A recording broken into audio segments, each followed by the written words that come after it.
Bigger, better, bolder. The cold, hard truth is taking talk to the next level.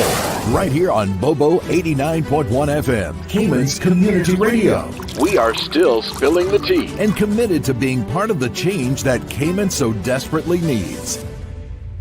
Join Sandy Hill weekdays from 7:30 a.m. for Premier Access, Cayman Voices, Truthful Thursdays, and much more.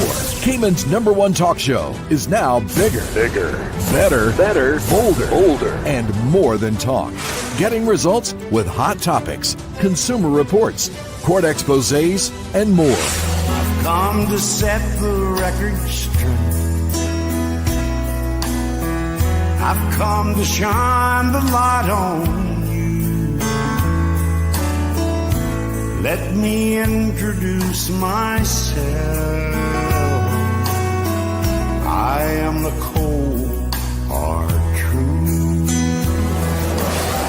Now, from the CMR studio in Grand Cayman, live, direct, it's the cold, hard truth. Now, join the conversation on 345-936-2626. That number again is 345-936-2626.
Good morning, good morning, good morning, K-Man. My apologies. I couldn't find my monitor. Wow. I know. Sounds crazy. But, I've got 3 monitors here, and for some reason, one just wouldn't show up. Oh my gosh. How crazy is that? All right. Yeah, pretty wild. Here we are. Good morning, one, and good morning, all. How is everybody doing? Everybody's good? Happy Thursday. We got a good show set up for you guys today, tomorrow. Let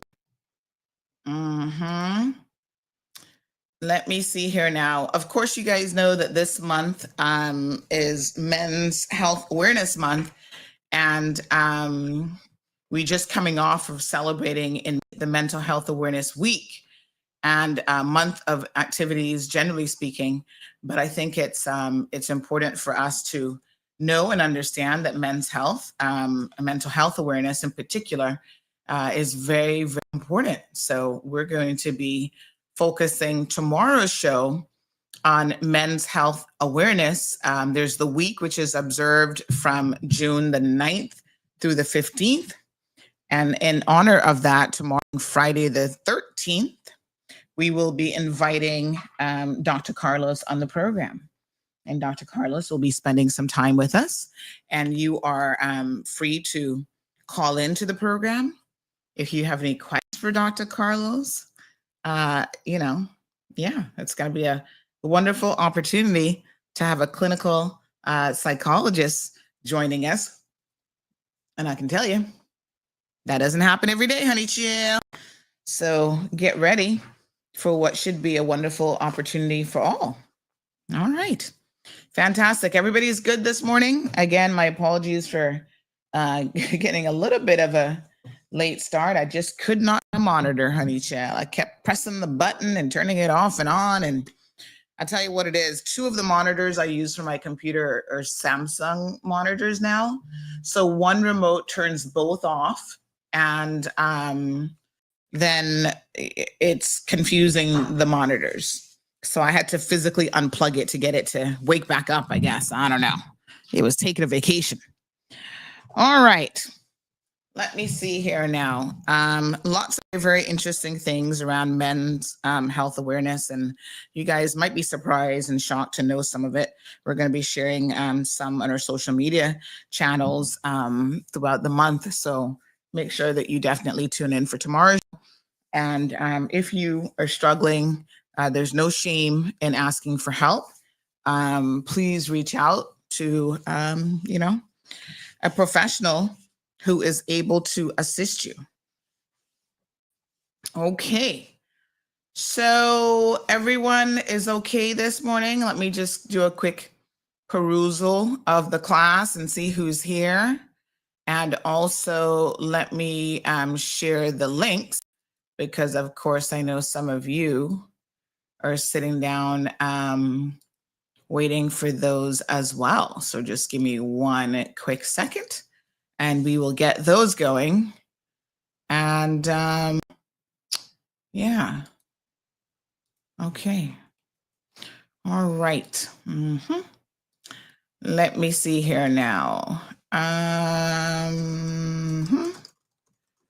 All righty. Beautiful. Okay, so lots of things making the news today. And I did promise you that we're going to have a segment here as well with a UCCI induction ceremony, which actually I attended last week, but we'll be sharing that with our audience here today. So I want you guys to stay tuned. It's very, very interesting. It's part of the TVET program. And of course, I want to ensure that, you know what's happening in your community. And we'll be doing more of these recordings and more of these shows as part of the ongoing effort to bring you lots of content under the CMR TV umbrella. So CMR TV is coming soon to come, honey child. Yes, sir. I'm so excited. I'm recording. I'm in the quote unquote studio, and my studio is anywhere in the world. Anywhere there is a camera, that is a studio, honey child. So we don't need nothing fancy. We just need a camera, some decent microphones, and we are ready to rock and roll.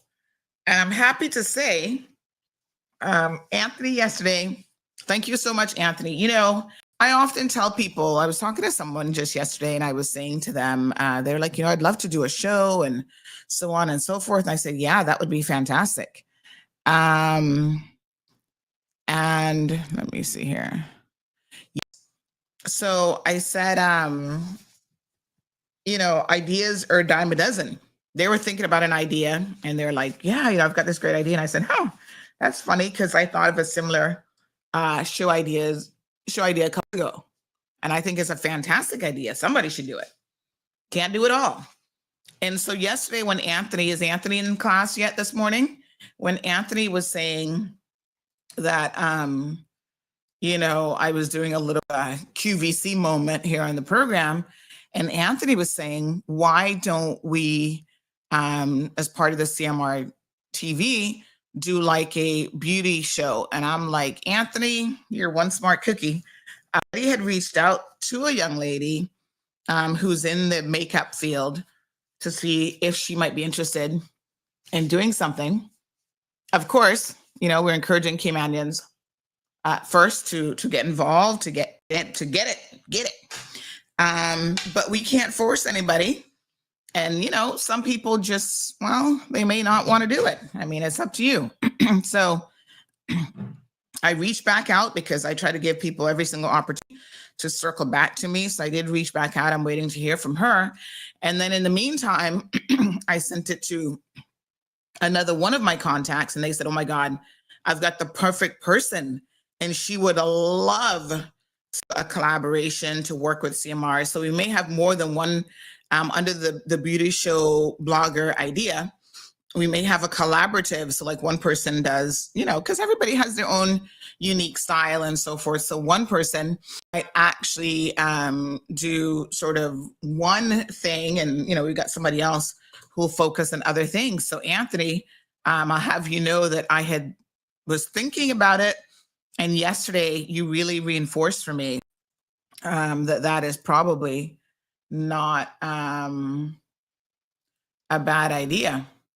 So we are going to be working on that. So it's fantastic. So thank you, dear Anthony, for the recommendation. Yeah, all right.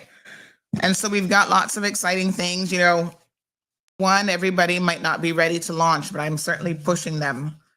I'm going to be that overbearing mom for all of our content creators where I'm going to be pushing them to be ready on the 30th. Oh, I'm missing one. Hold on. Let me turn on. I need a light that has remote controls because that means I got to get up and my poor knees like, Okay. Let me turn on this other light so we can have adequate lighting in the studio. Hey, Debbie, how you doing? All the way from Thailand, Caymanians in Thailand. I love it. Did I send you the thing yesterday, Debbie, where this other guy is actually moving to Thailand and he's moving to the same city actually that you're in? I can't remember if I sent that up, but if I haven't, I will. And just adjusting that light a little bit. Yeah, I will send that to you because it's so interesting.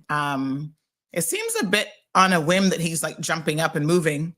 But anyway, he's an American content creator. And sometimes I watch his stuff. Don't agree with his politics. And sometimes he talks politics. So there are times that I definitely have to tune him out. But it's interesting that he's making this. And it helps for, I think, men and women when they think they found the love of their lives halfway around the world. Because they're ready to just jump up and make a big move. And you're like, okay, that should be interesting. Woo, honey child. No, sir. I guess the things we do for love Ay, ay, ay. Shanny, good morning. Good morning to Miss Abby. Marshall's house. Yes, Miss Darlene, Delcy, and Banner here from Miramar. Good morning, Irvelyn. Denise Dakers, happy Thursday to you. Celine says, morning, Sandy. Have a blessed day. Thank you. Hi, Marshall. Island Pearl, Miss Beautiful Lucille. Have a blessed day. Good morning to Jim. Miss Jean is here. Damaris, Olivia, Jennifer, tons of people. 348 over on this screen. Instagram, 18. Instagram only comes hard when you got some real sus. Like if I was doing a jailbreak story this morning, somebody, beat up somebody else, Instagram then is going to have 100 people, 200 people. Otherwise, they're kind of like, meh, we'll half listen. I got my eyes on you, Instagram folks. I know you.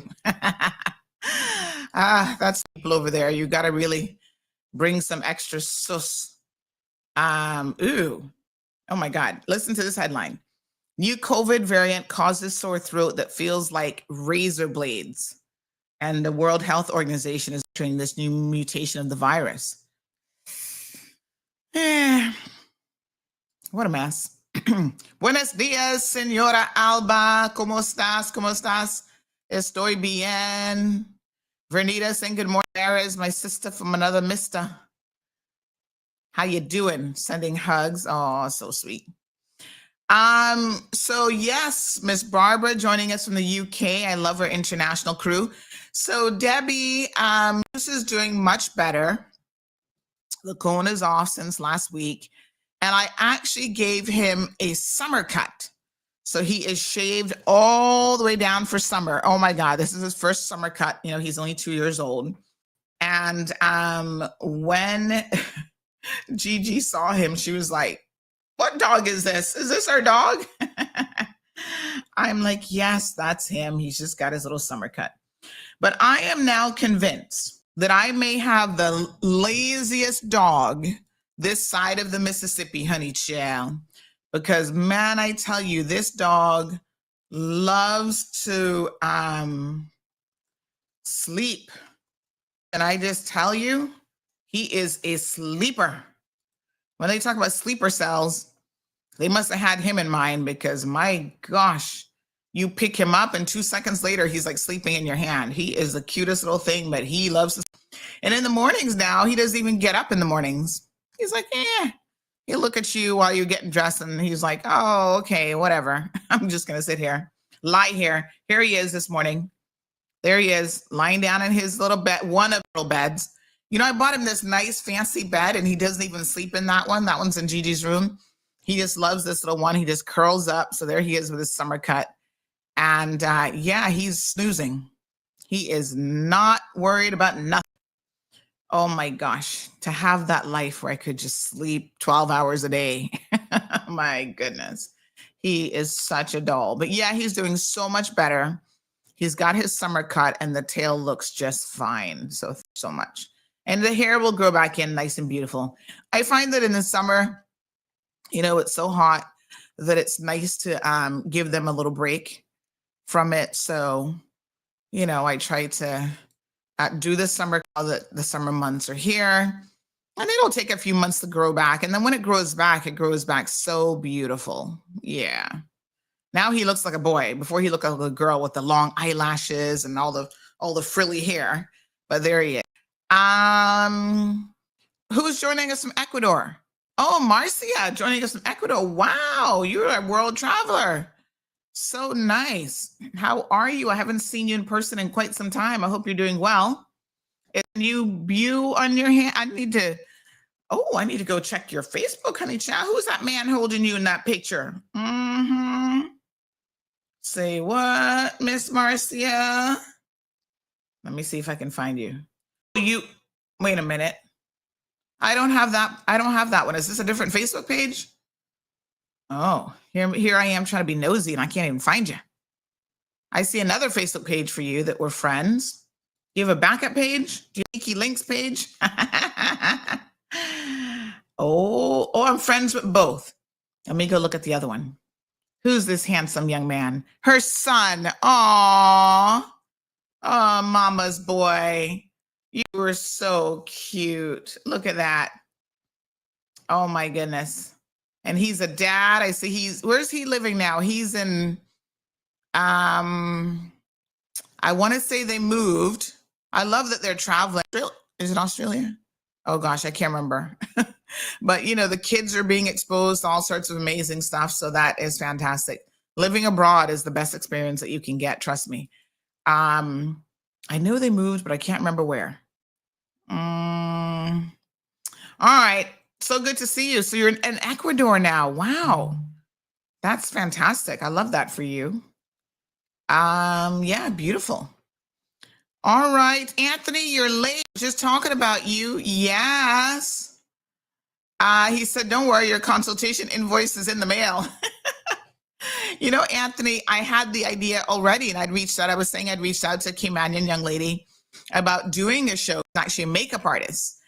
And she is, yes, she's in Australia. That's right. I guess I remembered correctly. So yes, I reached back out yesterday, and then I've got another young lady I'm going to have a chat with who might be willing to collab as well. So absolutely beautiful. Okay. So let me see. All right. Yes. So yeah, I mean, we all love beauty and health, and we have I gotta find my folder with all my notes. But anyway, as we get closer, you guys will see the lineup of everything that we've got for CMR TV situated. And Dr. Carlos, who hopefully will be joining us with this, is going to be on tomorrow, so you can get a little intro to him. Vernita says, I want to be that dog. Me too. I want to be Zeus. I want to have that kind of life. All right, so we're going to talk a little bit about a couple things this morning. I do have that video that I'm playing, so I do want to keep an eye on that. Let me actually go download it. Let me see here now. Oh my God, can I tell you guys, I have somehow managed to run out of space again. My computer, which is a 1 terabyte, and I don't know how, because I'd freed up a bunch of space the other day. So I actually don't know how that's even possible, but I need Marlon's help. So I'm going to be like, Marlon, help me. I think I might have to, I don't know. I have an idea of what I'm going to have to do. But I first need to figure out what is taking up all of the space. So he has something on here where he can look and see like what folders and stuff are eating up all my space. And then from there, I can make a decision. But last night, I think it was kind of getting to a critical point because it wasn't even allowing me to like download anything. It was like, you don't have the space, honey child. And I was downloading on another drive. But it keeps telling me, you need a certain amount of space. It says size file. There's no disk space left over to store downloaded file parts. So I can't even download. Oh my gosh. What? Anyway, that's critical. And that requires his attention. What a hot mess. So hopefully we can get that sorted out. Nope, I can't even download this file today. So I'll play it from the location. I'll have to play it from the location. Wow, no bueno. Honey child. As a matter of fact, let me message him. How do I check the disk space and what's taking it up? So the C drive is full, 1 terabyte. Oh my, what a hot mess. Anybody else's screen glitching, says Island Pearl? Let me check. Let me go over here and have a look. You're watching on Facebook? No, you're on YouTube. Okay. Let me look at YouTube. Nope. No glitching on YouTube for me. Oh, actually, YouTube looks nice and clear today. So weird.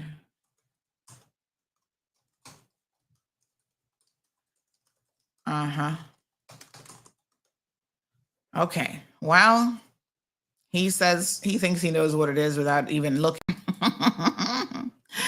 Okay, I'm filling in for Johan today. Who's filling in for Johan? You are? That means that you get the brownies and not him. OMG. Oh, yes, here it is. Yep. Let's see what's taking up space. Okay. Oh my gosh. Okay. Yes. Mm-hmm. All right. So let me see.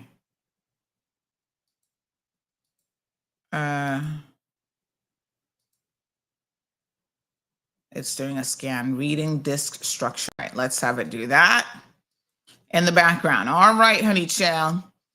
12 terabyte external hard drive is your friend. Hello, honey child. I have a 32 terabyte external hard drive. And that's what I've been trying to save stuff on. So I don't know what's going on. So I don't know. I'm mostly saving to the external drive. And he's going to set up another 32 for me because, CMR TV is going to take up a lot of space. So I don't know what's going on. Like I need about 3 computers in here. Anywho, Jim says, is anyone else having an issue with their Facebook page watching CMR flashing in and out? Really?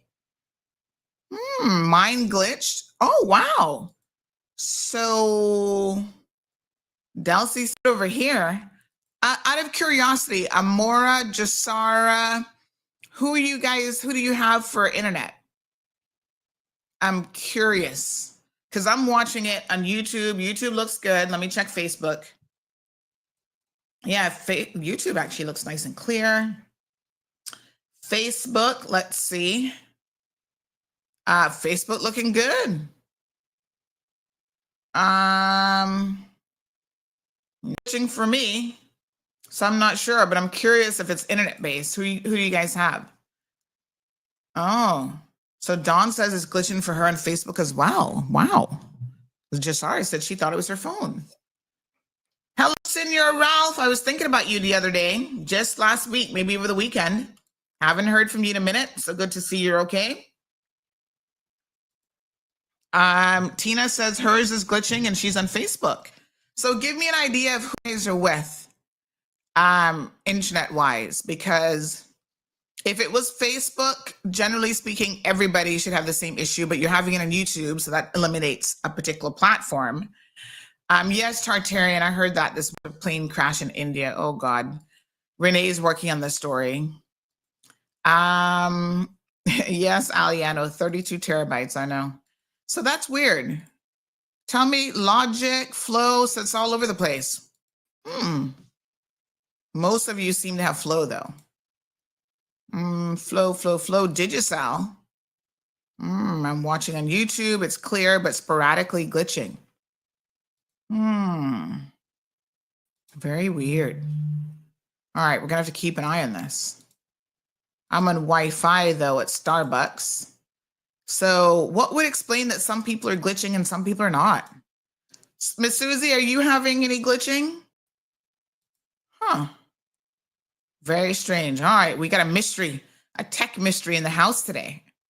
Speaking of tech mysteries, we have someone who is going to be doing a tech show. I am so excited.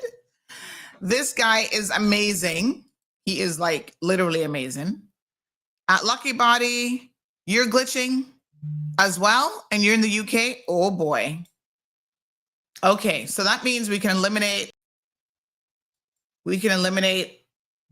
everybody else except probably me. Jason says internet is terrible. So, I mean, for me, things look amazing. Oh, this person says, let me send over to Flow. I'm going to send that to them. They need some feedback. They need my tech guy to come and help them. Someone says it's an app issue. But if it was an app issue, which app is it?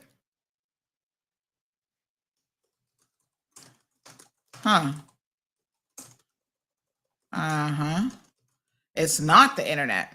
Oh. All right. Well, let's go with it. Let's see. Somebody has an idea. Yes, sir. You're on YouTube. All righty. Very bizarre. Thank you so much. All right. So I don't know. Some are glitching, some are not, but glitching or not, we're going to continue. So listen, Shamika, it's happening to Shamika. Wow. I don't know what's going on. Like I said, I'm looking here on my screen. Let me show you what Facebook looks like for me. And funny enough, mine looks really good. I'm going to do a screen share. So Chrome tab. This is going to look weird because now you're going to see me twice. But I was thinking about you, and there's a bit of a day, delay on the Facebook. Last week, maybe over the Facebook weekend. right there. Isn't that weird? Look at the delay. delay. Because obviously the real me cup in my hand anymore. So I just saw it. Chrome tab. I totally This is gonna just look saw weird. it because It was now you're going to quick. see me twice. But But I was thinking about you, and the there's a other bit of a day, delay just on week, the maybe over the Facebook right weekend. there. That was Isn't that earlier weird? though. Good. Because So obviously in the real real time, time I'm I'm over over here. here. Yeah, I just saw it. I see it now that I'm watching I it. totally It's gonna just look saw it. weird. It was Ooh, going to see quick. me twice. What's going on? But I was thinking about you, and the there's a other bit of a day, delay on just this week, morning. maybe I over the think. weekend. That was Isn't that earlier weird? though. Good. Because So obviously in the real real time, me I'm cup in over my here. hand.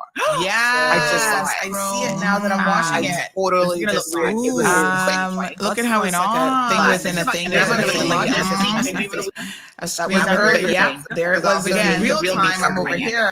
Yeah, I just saw every it. 15 I see it seconds. now that I'm watching it. Totally. Okay, so here's what we're gonna do. Look at how it's like a Let thing me within a refresh. thing. There's a There's a delay delay on this on maybe this. over the weekend.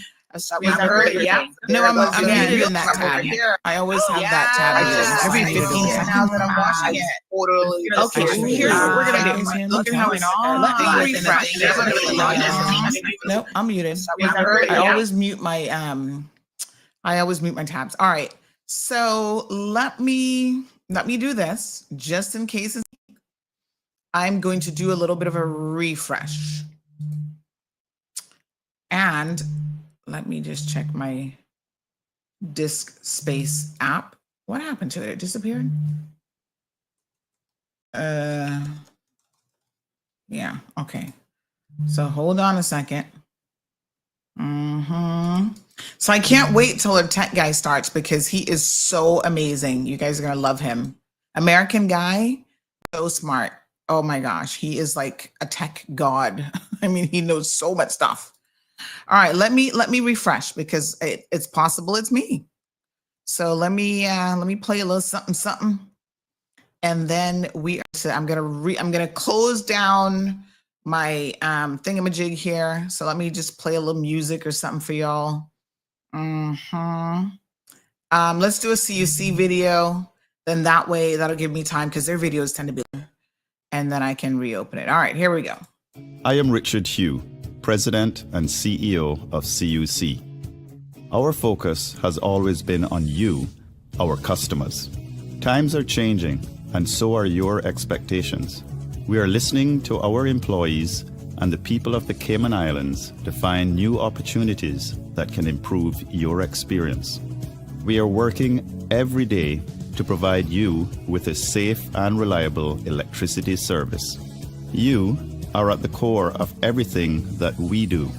We are exploring and adopting new technologies and sources of energy which will benefit you as we become more reliable and more efficient, which will mean lower energy costs.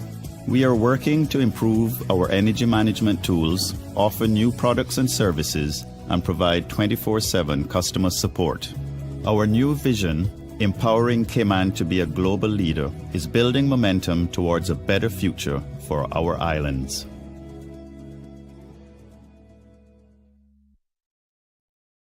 I am Richard Hugh, President and CEO of CUC. Our focus has always been on you.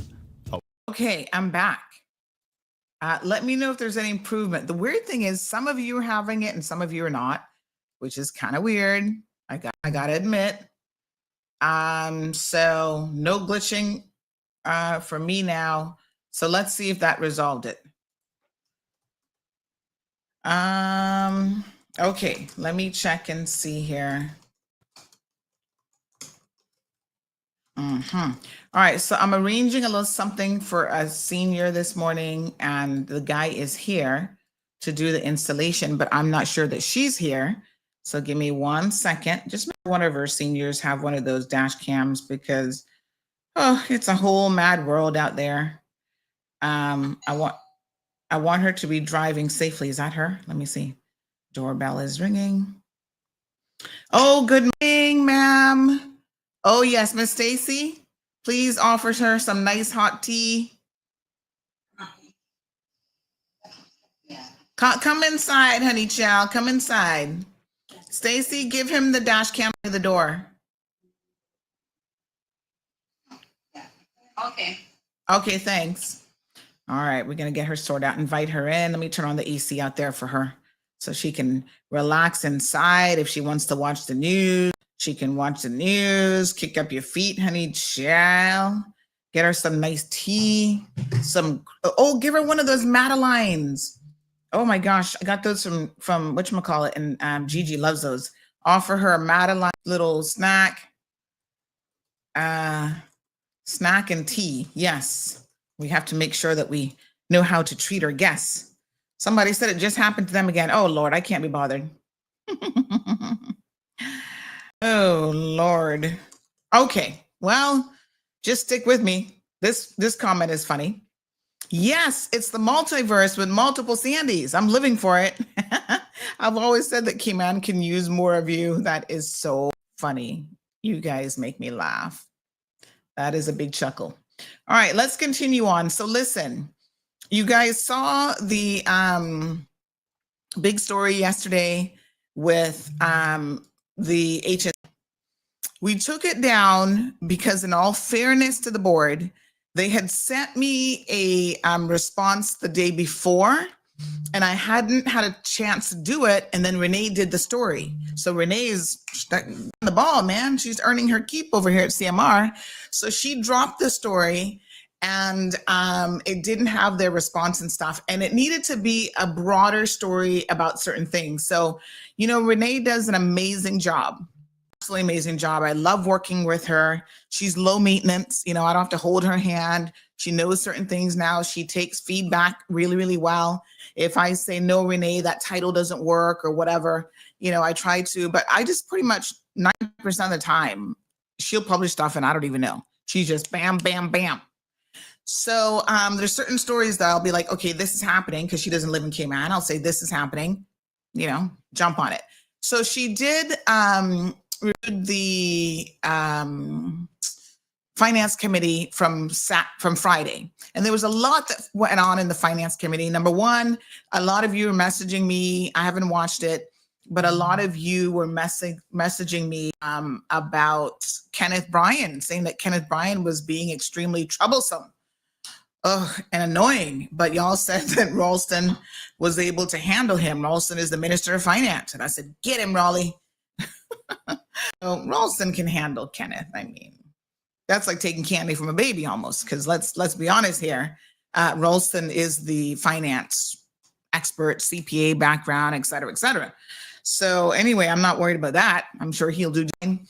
But then Renee reviewed it. And what we do is we pull transcripts now. Thanks to the world of AI, we can do all of these things so much easier. Like, I don't necessarily have to sit down and listen to the full show. I can pull transcripts. AI gave me a summary. Yes, ma'am. Come, honey child. All of these amazing things. And so obviously this was a big story. Yes, ma'am. Hi, honey. You can't stay. I got a 10 o'clock. No, that's plenty time. You know, it's only after 8 o'clock, right? No, you won't be late. He'll be done way before that. Oh la la. You want to just stay with me? Oh my gosh. Every time I see you, bring me gifts. And this one does not exist. You know I'm on air, right? I'm like, yeah. Now I'm gonna turn my camera back on, so you might as well come and. No. What do you mean no? I'm turning it on. Come, let's come stand next to me. I would give you the chair, but my knee Your 85-year-old knees better than mine. Come. You can sit. Yeah, sit down. Where are you trying to get me involved in? I'm gonna show our listeners. Look at who is in the. Come a little bit closer so they can see you. Look at who. Come. Look at who's in the studio with me. Oh my goodness, Miss Mary is here. Have a seat. See if I think they can see you. Maybe if you have a seat. They don't need to see me. Oh my goodness, I'm so happy. So you're always bringing me these beautiful. So tell me what you did. This is a rose tea cake. It's a candle. Yeah. Oh, look at that. Is a reminder. Beautiful. I love it. And this is a reminder. I don't know if you guys can see it. I need to start doing. Hold on, I'm going to add my other camera because I think. Let me see here now. Too much exposure. I don't want anybody to be thinking that I'm. No. By any chance.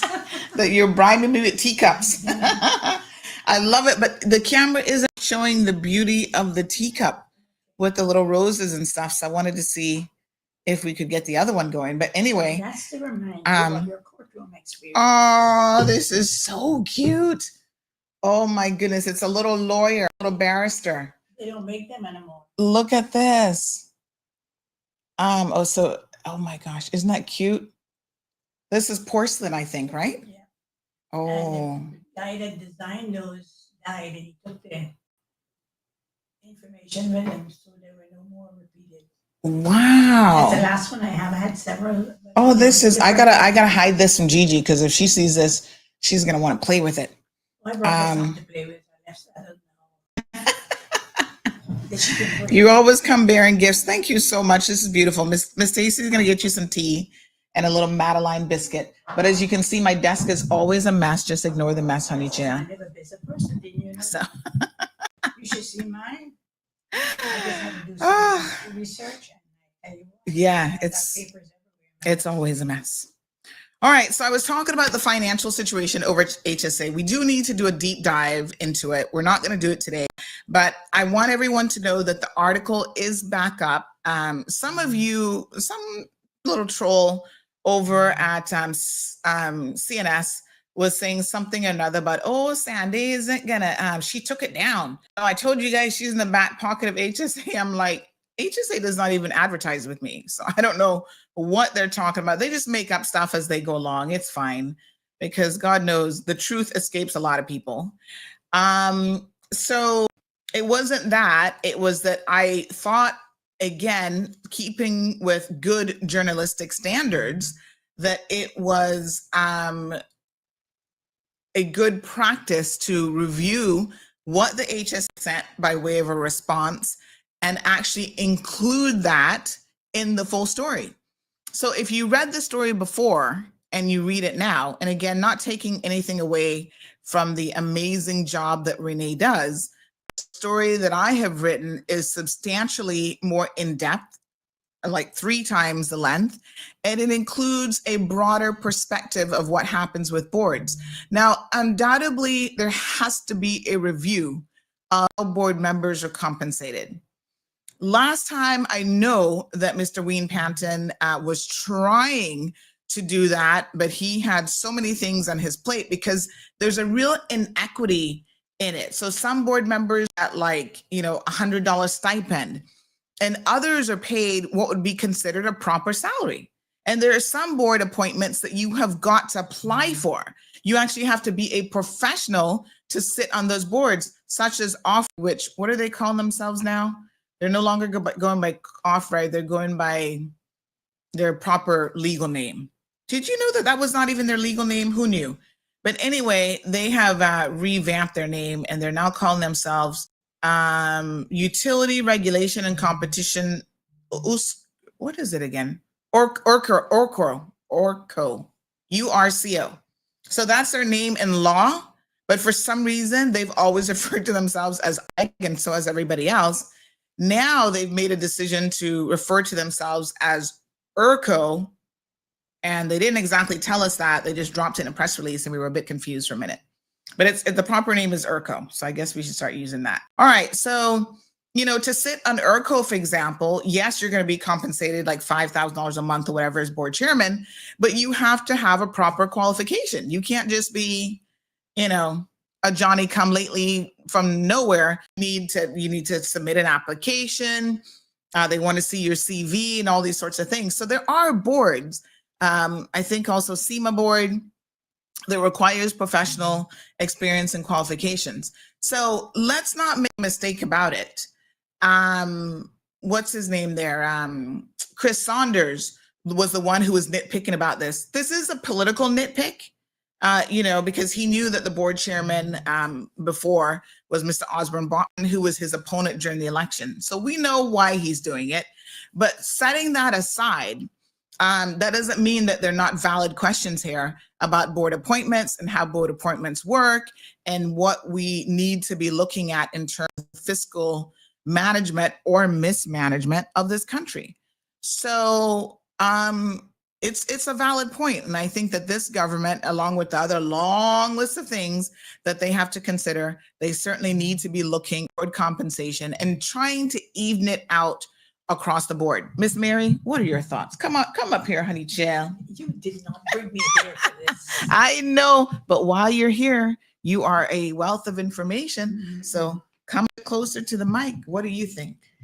Well, if you're going to sit on a board, you need to be fully aware of the law that governs that board, and you need to be able to express toward your opinions on whatever comes before it, not just to say words and not just to have arguments, but to be lucid in your interpretation of what the law says the board must do. Yeah. And I think that in most cases, the person who chairs that board should be someone who's extremely familiar with that law. I don't think it should be someone that you just pick up and say, you're chairman of the board, and therefore you should know. I just think that we need to be more knowledgeable about what we do when we accept these appointments. Yeah. When we make the appointments and when we accept the appointments. There was a long time ago when nobody was compensated. This was your civic duty. And then they started giving you what they call car allowance, $20 for a monthly meeting. And it's gone to different figures. I sat on the adoption board. They gave you $100 a month. Come, Stacy.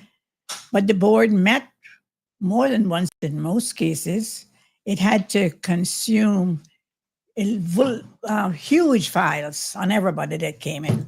And I think that what people forget when they talk about being paid to sit on the board is the amount. It's like going to college. The amount of hours you have to put in reviewing files and checking out the various information that's in that file.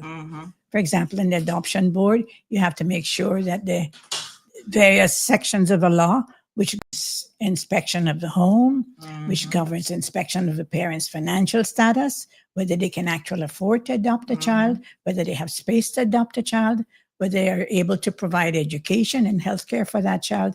All of these things have to be examined. And while there is someone who will put from the social services, who put some of this information together, it is actually the members of the board must review every single piece of legislation over a period of almost 2 years before you can actually make a decision. And it's sometimes, and then you have to go to court. So you get big files that you have to read every meeting. When it's coming up, if you had 4 or 5 cases, then you had files like that on each one. That you had to keep reviewing. So it's a lot of responsibility. And I think, like you're talking about the HSA. HSA is not just the hospital anymore. It is all the various branches of the hospital. You have the radiology, you have the district clinics, you have the specialist area, you have the pharmacist. There's so many areas within. We think of HSA as the hospital, but in actual fact, it is a conglomeration of various kinds of services. And each one of those services fall under the board. and must be done by the board, which means you must be familiar with the aspects of each one of those. You can't just, and you have to have a listening ear. Mhm. You have to know that, I mean, we had a little fracas there at the pharmacy last year, remember? And that went unnoticed for such a long time. Mhm. You know, the board needs to be aware of what is going on in the hospital and in its various services at all times. So it's not just a matter of going and sitting in a meeting. It's a lot more than that. And how they compensate it, you know, I know government's very short of funds right now to do all these things that they want to do, but how they compensate it has to be on a fair basis too, because the chairman collaborates all of the information, but the members are actually the ones who are doing the most of the legwork. You know, so Interesting. it's Well, that's my thank opinion. you. Yes, thank you for that. And one of the nuances that came out of this that's quite interesting is the fact that the HSA board gets compensated on a per meeting basis, and other board members get compensated by month, regardless, I guess, of how many meetings they have. So that seems to be where the allegation is that people would have extra meetings, and so therefore the money was really raking up. We're going to look into the details because the dollars are not lying here, that some board members were actually being paid in excess of even what, you know, some of the staff make, which is pretty wild when you think about it, the professional staff. I know, honey, chat. What a mess. Paul the man says, the Honorable Mary Lawrence, former Speaker of the House. That's right, honey child. She's here accidentally. She did not show up for this, but we're going to utilize her knowledge.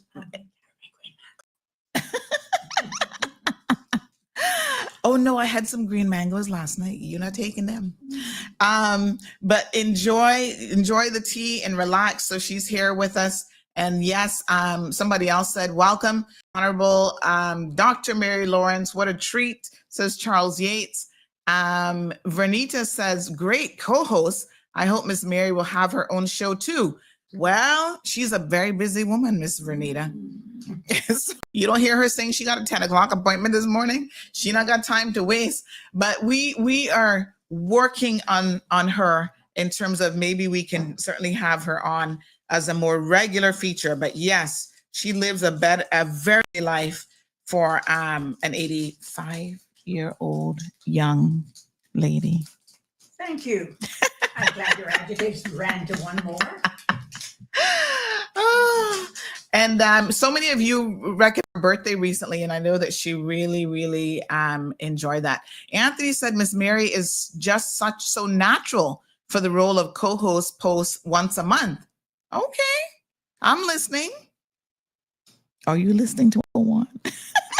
I'm listening to all the words you're putting in their mouth right now. No, I'm reading what they're saying. She's gonna enjoy her Madeline biscuit there.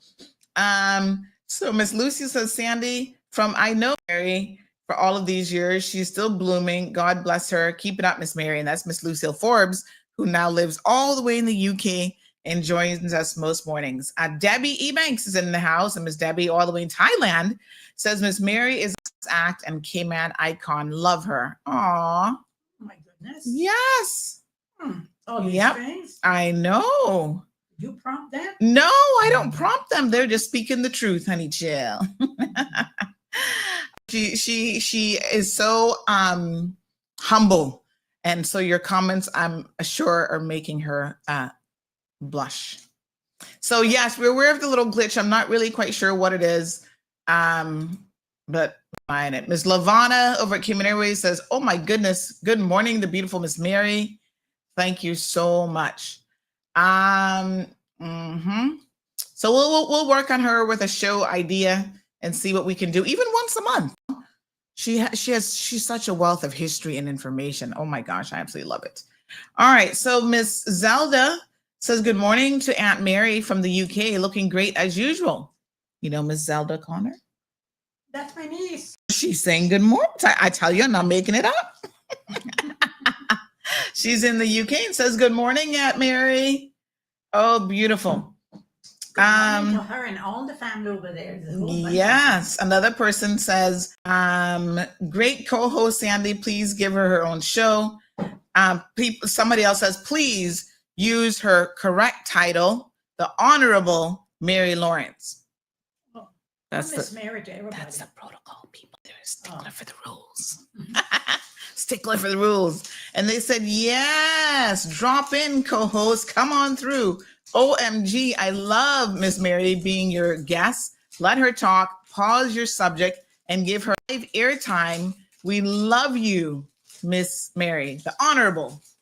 All right. What else? What else would you like to talk about? What's on your She's like, she's like, I didn't for all that. So yes, I mean, we'll dive some more into this, but please go read the story because I spent a lot of time rewriting it. And again, this concept that CMR will shy away from any topic, I can tell you, absolutely ridiculous. This is the country. This is our money. And so we have to be responsible with it. We have to be responsible with the decisions. And I think that a review is absolutely necessary. So let's do a quick estimate of some of the numbers. So in the June 6th Finance Committee hearing, Saunders presented stark figures showing how board compensation had skyrocketed from just under $19,000 in 2016 to more than $250,000 in 2023. That is a tenfold increase. So nobody can deny that that has happened. And some board members are going home with $8,000 or $9,000 per month. Wow, I'd like to be one of those. That's what he said. And that's what he told the committee, adding that some staff members aren't even making anything close to that. I mean, if it's true, then it's true. The timing of these revelations is particularly significant, given that the HSA is having what we would call a mounting financial crisis. And remember, just the other day, we broke the story that they had implemented a hiring freeze. Okay, so Saunders is served as deputy premier and former government finance minister. And he says, which is interesting, he never said it before, but nonetheless, late than never, as they say. He says that the financial performance of the HSA has undergone a dramatic reversal during the period when board compensation was escalating. So let's look at the numbers. The authority generated some $8 million profit in 2021, but swung to a $7 million loss by 2023. So they undid all the profit. And this $15 million negative swing occurred despite revenues increasing from $169 million in 2021 to $177 million in 2023. So you know what this is all about. Basic math here, folks. I'm no financial expert, and we hope to have us doing a show on CMR TV. But basic math, your revenue goes up and you're still in a deficit. That means your expenses far exceeded your revenue. You can never spend more than you make because that run into deficit. So big questions here about what's going on. Now, we know that during this period, the HSA did become JCF certified, and the JCF certification meant that they had to implement and do certain things that did not priorly exist. And so the crazy thing about that is, for example, they hired a big shot lawyer. Remember I told you guys about that? They hired this guy, Mr. Garcia. I mean, he's a good lawyer. He used to work over the DPP's office. That position didn't exist before. That's an expense. And I'm sure he's not making two little pennies now. Lawyers of that caliber come at a certain price point. They had to implement certain things. So before, they were not actually checking the credentials of their employees. So somebody claimed that they was a nurse and they gave them a certificate. They just accepted it and said, oh, welcome on board. Start taking somebody's blood, doing that, whatever. When you become JCF certified, because remember now they're trying to keep up with HCCI, Health City.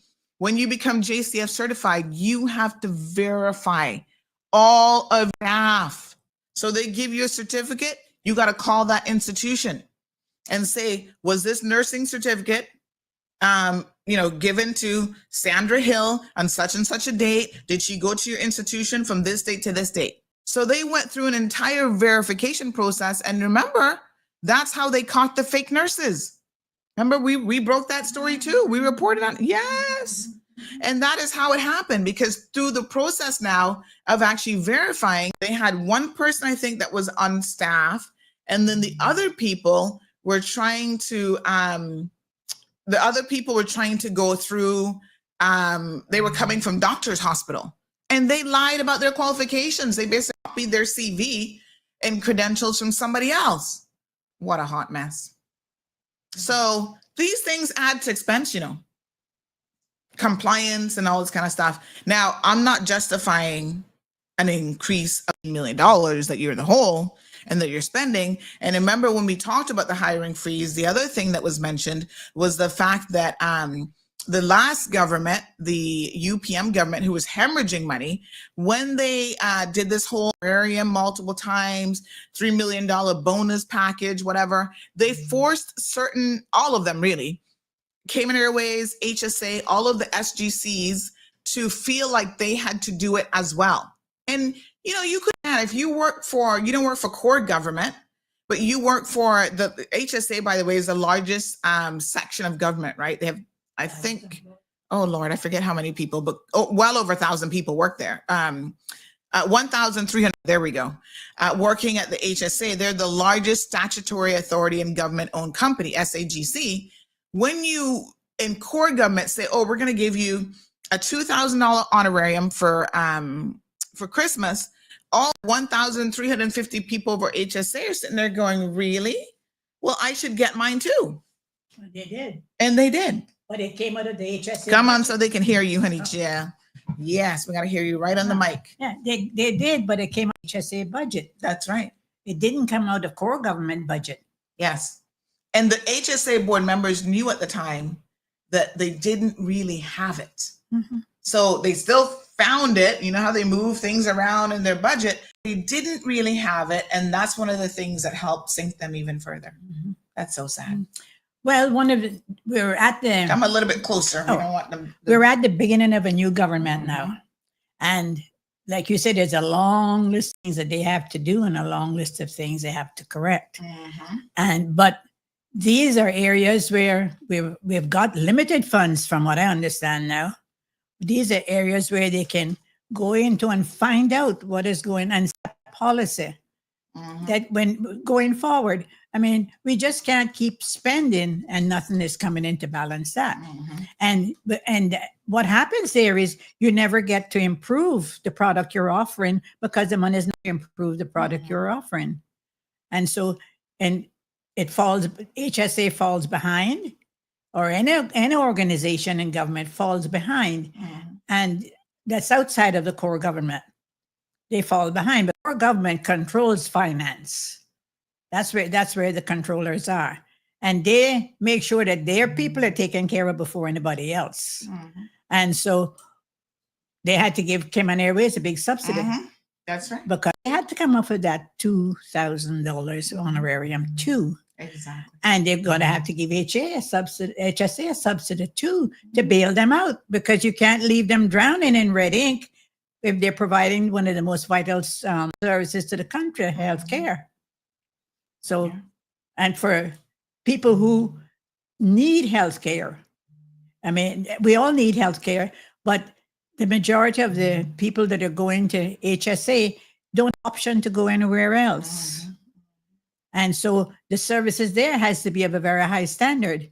You can't have one side of area of the community getting super services on one end, and then the other end, because they don't look like you, or they don't have good homes, or they don't have drive nice cars, but don't have a car, that they don't have the same quality of service. So HSA is over a barrel to provide that service year round. Absolutely. And that means government has to come up with a subsidy for them again.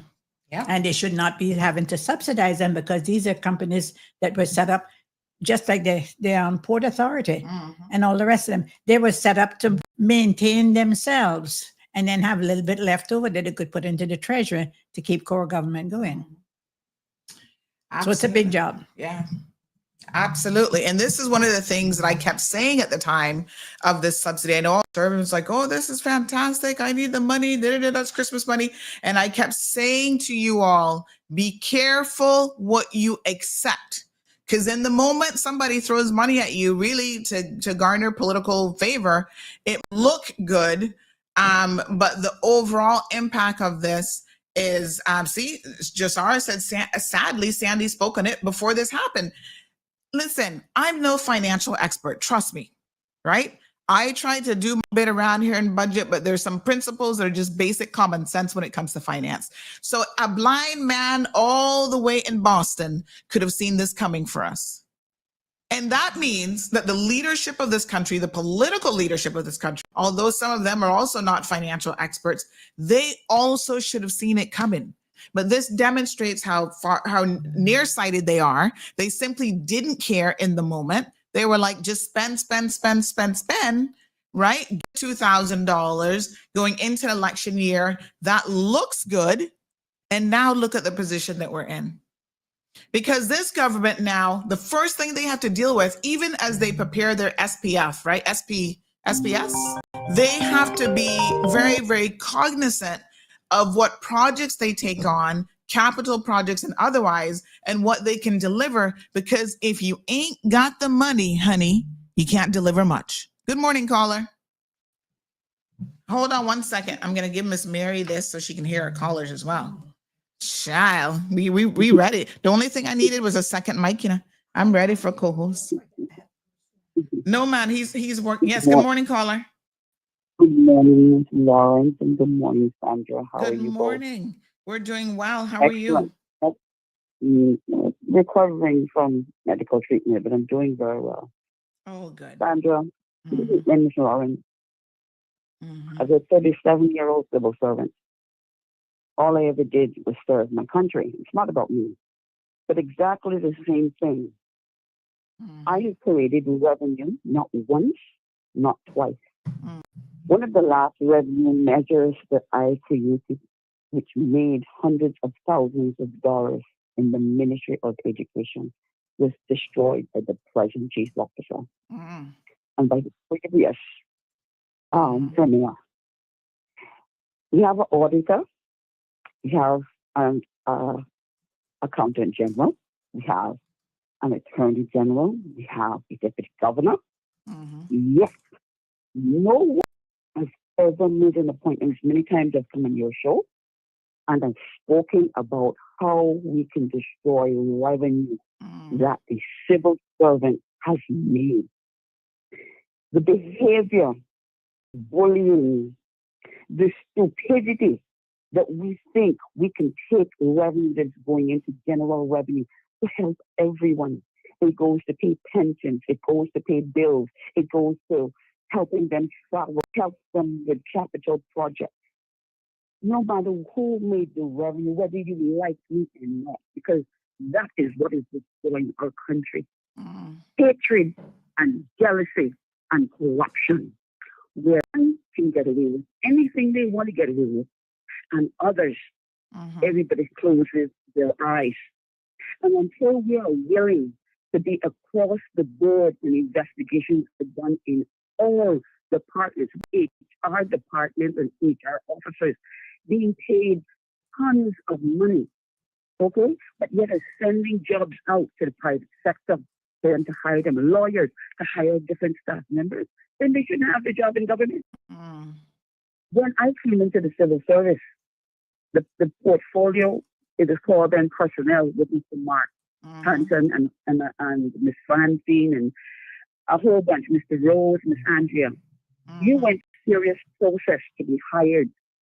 Your T's, they had to know everything about you. In those days, everybody practically knew who you were, and you knew who your family were. They knew what you stood for. Okay? But what we say to ourselves now, we have so many nationalities all over the government building. Then tell me, why are we wasting the time to spend money on scholarships? Spend money on scholarships and send our children overseas. But yet when they come back, they are not getting anything back. And then they're turning around and discouraging our young youth, right? And saying they have no place in our society. But we can open it to Africa. We can open the doors to the Philippines. We can open the doors to our people in Jamaica. And listen, I don't have a problem about having foreign nationals in my country. But when those numbers are above indigenous people like myself, who will come to our houses when it's time to vote, they come and then want you to bend over backwards to help them with everything that they're going through in their life and cover up a lot of their dirt. But they have to step them back and promote that person and look at what they've brought to the table because of what they're Caymanian. Because we keep destroying our own. We are not going to realize what is going to happen until the next 4 years. When they see all of these, they have in their ministries and they're giving permanent residency and status so, and see that all the Caymanians that are here that should have been promoted this year or last year or 5 years or 10 years ago, but to now have a job to make sure that our economy is stronger. This economy is your people. Then what we're going to have up is that we're going to have Filipinos, Indians, Japanese, every other nationality in charge and in all the top positions in government and everywhere else. And you know what's going to happen?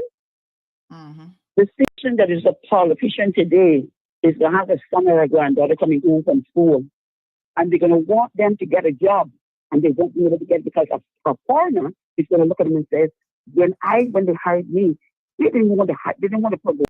And you know, now that I have Cayman status and I'm a Caymanian, I'm in charge. I'm not going to look back at their children. So we're going to have this whole bunch of our people bitter and ready to riot, ready to cause violence because they're left again. They're being left at the bottom again. The whole civil service and many in the private sector, there's investigations either happen at the law firm, there's investigations either happen throughout the civil service of departments are being run and the different projects. There's some horror stories about the National Trust. Let me tell you, it's a lot out there, Sandra, and a lot needs to be uncovered. And the only how we are going to get better is we're having the proper investment and holding people accountable. And I don't care whether they're Caymanian or not. But we need to criminalize our country. This hatred that we have towards our people and not putting us first, it's going to be very bad in the next few years. It's already bad. The bullying and everything going on between our people is already bad. If you talk about 5 years later, when all of these Filipinos and everybody will be in these top positions and Caymanians can go from school, not even get a job at the government admin building or anything else. We talk about what we are going to end up doing. And trust me, you don't have real grind in your hand then. You don't have real trouble on your hand then. It's only going to take one person to say, I have been bullied too much. I have been destroyed by evil and wicked people. When they snap, and then violence come into play, and it's not going to be nice. It's not going to be nice, Sandra. And let me tell you something. It's very unfair that some people bring things to the table such as revenue. It can be destroyed, and no one is being held accountable for it. How can we be that reckless? How can we? It's a crime. If I stole kind of money, where would I be? In prison. Yes, we have an accountant general, an attorney general, auditor general, and nothing is investigated. Why? Why? It's very wrong. The conversation, investigations need to happen. Let me tell you what needs to happen in government to make it. Well, let me ask you to leave me there. Quickly. Yes. We need two deputy governors. We need one for policy and one that's going to make sure that investigation that's more money. Is brought to the table. That's more money again if you're paying two deputy governors. Maybe you just have one that does both. There'll be more fairness and more transparency. Thank you very much, All right, my dear. Thanks very much. So, suggestions are good, Miss Mary, but if your suggestion means that we're going to be spending more money and creating more positions, the civil service is already below a lot of people would argue. Well, I can take these off. Yes. The Auditor General puts out surveys that she has completed and research that she has completed on all the financial areas of government. They go to Parliament. That's where the investigation is supposed to take place. Parliament is supposed to take those reports and look at them and say, wait a minute, this is happening here. Call those people in and let them answer, But the Finance Committee has to do that. And the Finance Committee is something that some governments avoid calling because they don't want that exposure to happen. Since some of the things that are happening in ministries that they control, and they don't want that information to come to Parliament to be debated and to be invested. So they drag their feet on getting the financial reports, the Auditor General reports in to the House. Yet there's a law that governs that. And the problem with so much that is happening now is that, and I'm glad they're closing that door, where they walk into the civil service and they walk to wherever they want to go from there.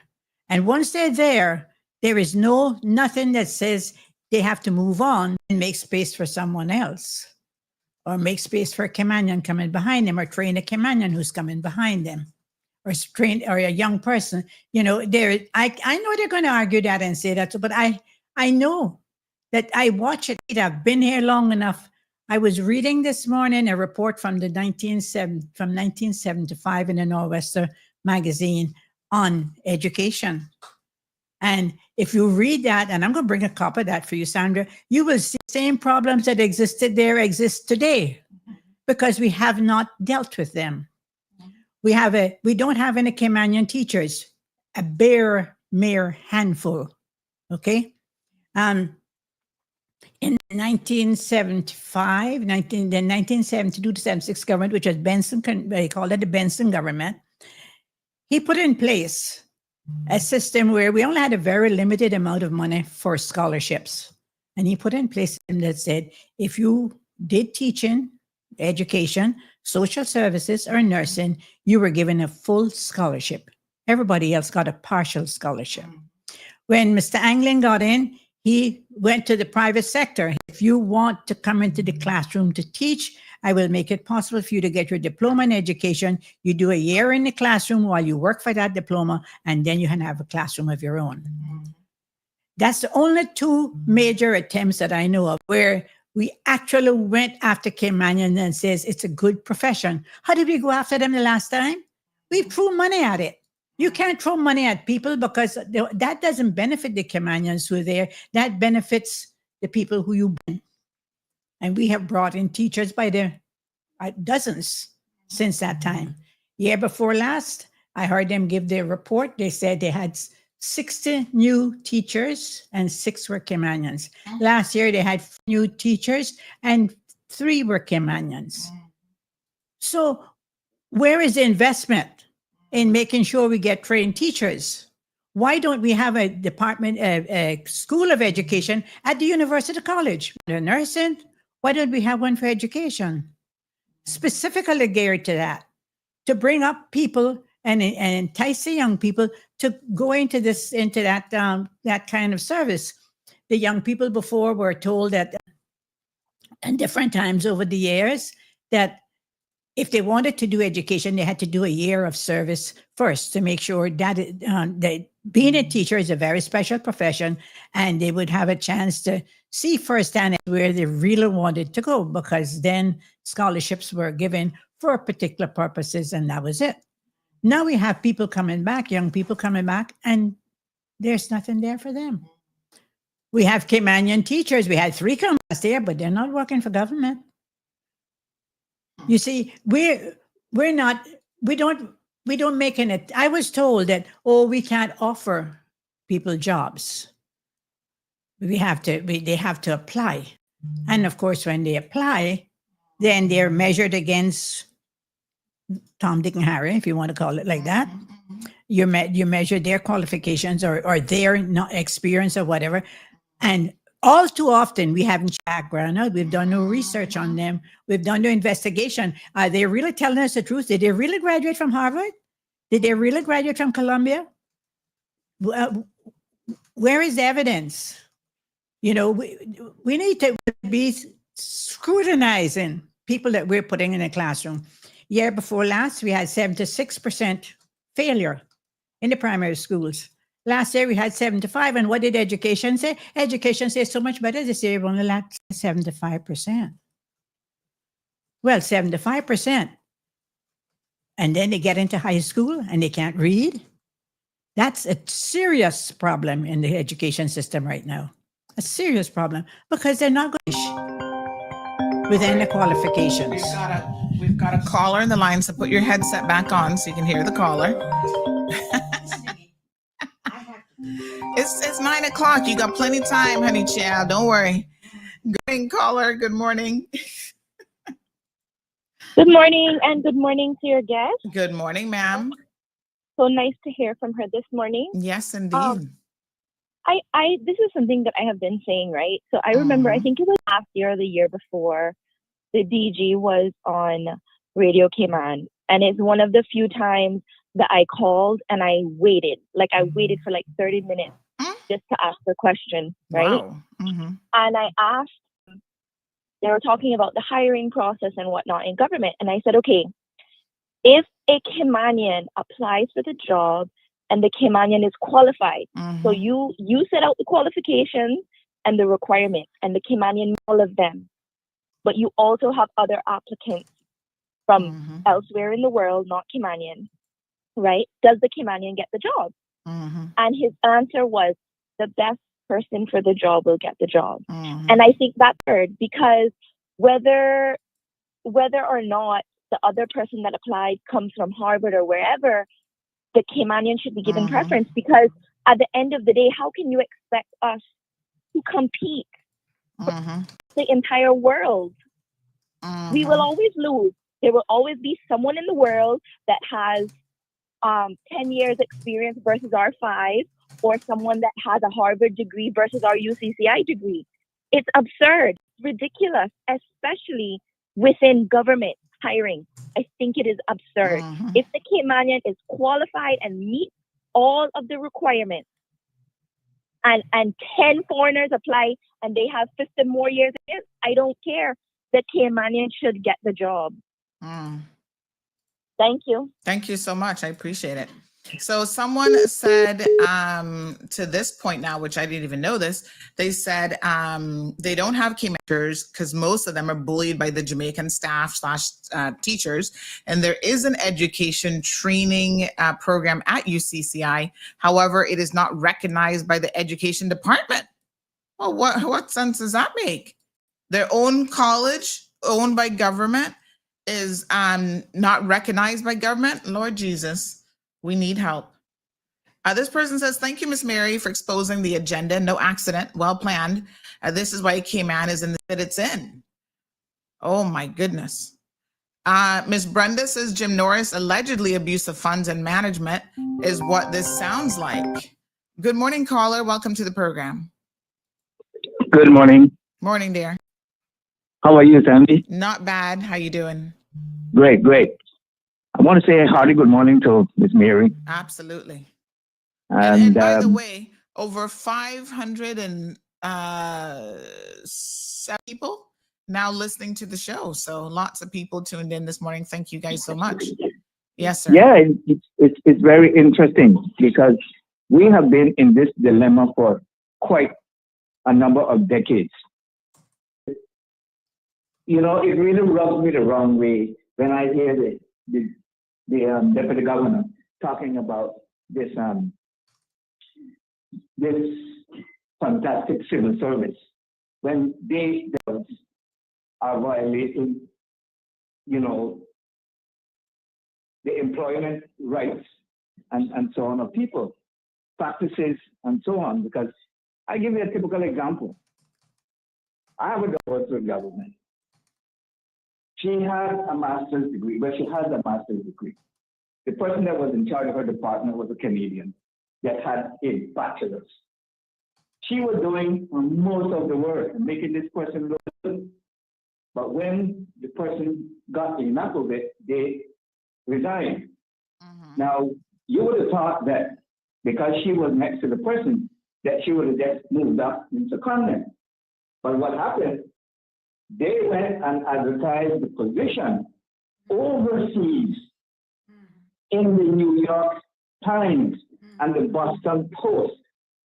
And by chance, I happened to have seen it, and I brought it to attention and told her to apply for the position. That means she was not even considered.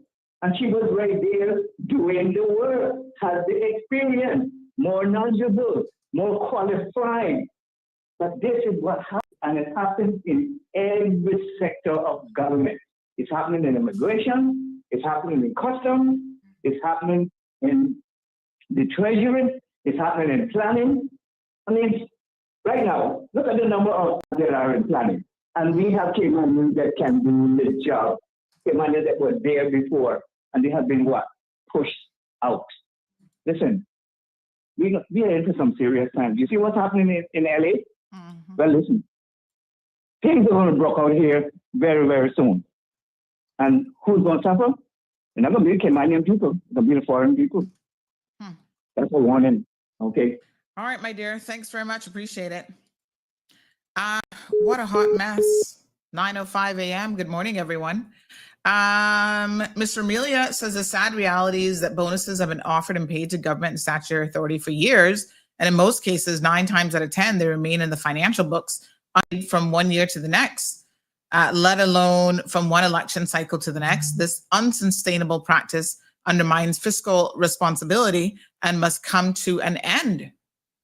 Yeah, we have so many questions about the finances of the government and this stuff works. Mr. Amelia says, kaboom. Jasara says, Sandra, what are bus wardens given a stipend for? I heard John asking about it. Does he even know what's really going on in this country? I would need clarification in terms of what stipend he was referring to. So I'm not sure. How many Caymanian students go overseas and study to be teachers? Maybe we could get some questions around that. Candy says, good morning. Well said, Miss Mary. That was a comment from earlier. Good morning, caller. Good morning, honey child. How are you? You coming in? Is your headset too loud? You want me to turn it down? No, I can't hear you. Oh, let me turn yours up. I got to turn mine down because you came in hot and heavy. Yes, good morning. Good morning. Good morning, Honorable Miss Mary Lawrence. It's too loud. It's too loud. All right. I That's any better? I think so. Okay, go ahead and speak, honey child, because you come in hot and heavy. I am 100% in agreeing with what Miss Lawrence is saying regarding her teachers.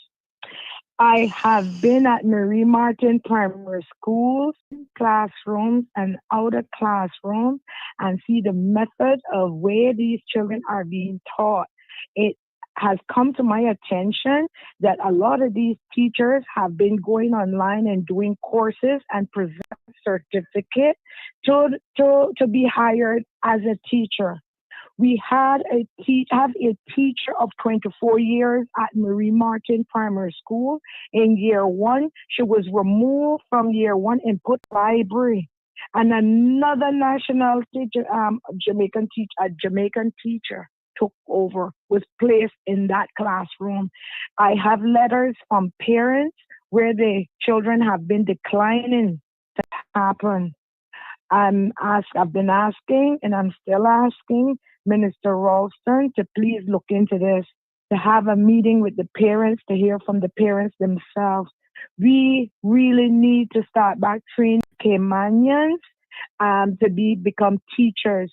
It was awesome to see so many Caymanians in the classroom learning to be teachers, and at the same time they're going to school to finish it up, and all of it stops. Why? You don't want to see Caymanians go anywhere, yet they are here in the Cayman Islands? That's not fair to us Caymanians. And it's about time that we bring Cayman back for Caymanians. Caymanians should be put first. When you go other nations, their nationality is first. It's only here in the Cayman Islands that you see foolishness like this transpiring and taking place. This is where it needs to stop. I'm praying for this government. I know they have the ability to do it, and I really love and enjoying to see the steps that are taking thus far with the little time that they have been in office. I am applauding them. So I know they can make a difference and bring Cayman back to Caymanians because it's really needed. Thank you. Thank you very much, Mr. Amelia. Appreciate the comments. All right, Miss, you're ready to go anytime. Everything good to go? To leave? Yes, ma'am. Okay. She's looking a little bit too anxious to leave me this morning. Give me 5 more minutes, but yeah, you'll be there with plenty of time. Good morning, caller. Welcome to the program. Good morning, Sandy, and good morning to the Venerable Miss Mary Lawrence. Yes. I met her once. I still treasure the moment. We went to her office together with my head of department then, and we had a meeting with her. That was the only meeting I had with her. I still treasure it today. And I also, when I did my little book on the legislative process in the Cayman Islands, I remember that she commented on it, as well as Zina Merenchin commented, and they were in my acknowledgements as having assisted me. So I couldn't resist saying that. Now, I just rejoined you, and I hear that the issue is about hiring for jobs in the government. Well, now, you actually started out talking about remuneration on boards, and that article that we published about how some boards are compensated differently. Yes. So, yes. Yeah, well, first of all, that issue about compensation, I found it very, very interesting because I think when you say that people are going to be given an allowance for a meeting, I think the assumption is that the meeting will be either a full day or half a day. I don't imagine that you can go there in the morning and say, well, this is one meeting, then in the afternoon it's another meeting. I'm not quite sure about that, but again, this is where the law always has to be clarified. But I do believe that it has been abused. I've never known, I used to sit on some boards, not in Cayman, but elsewhere. I don't know boards that have to sit 2 times a week as if you are sort of like part of the executive side. But anyway, that has to be sorted out. But let me comment on this issue of hiring in government. You see, part of the problem of hiring in government to Caymanians and foreigners is Section 26 and 41 of the Public Service Management Law. And that's where the problem is. It was meant to be a solution, but it is now a problem. Because those two provisions say that when there are 2 or more people who have applied for a position in government, and if the qualifications and experience of a Caymanian are roughly at the same level as that of the foreigner, then the Caymanian must be given preference. Do you see? It says only when the qualifications are roughly the same, that's when the Caymanian is going to be given preference. Well, first of all, that doesn't give any real preference to Caymanians. And in any case, it is subject to so much discretion that it is really of no effect.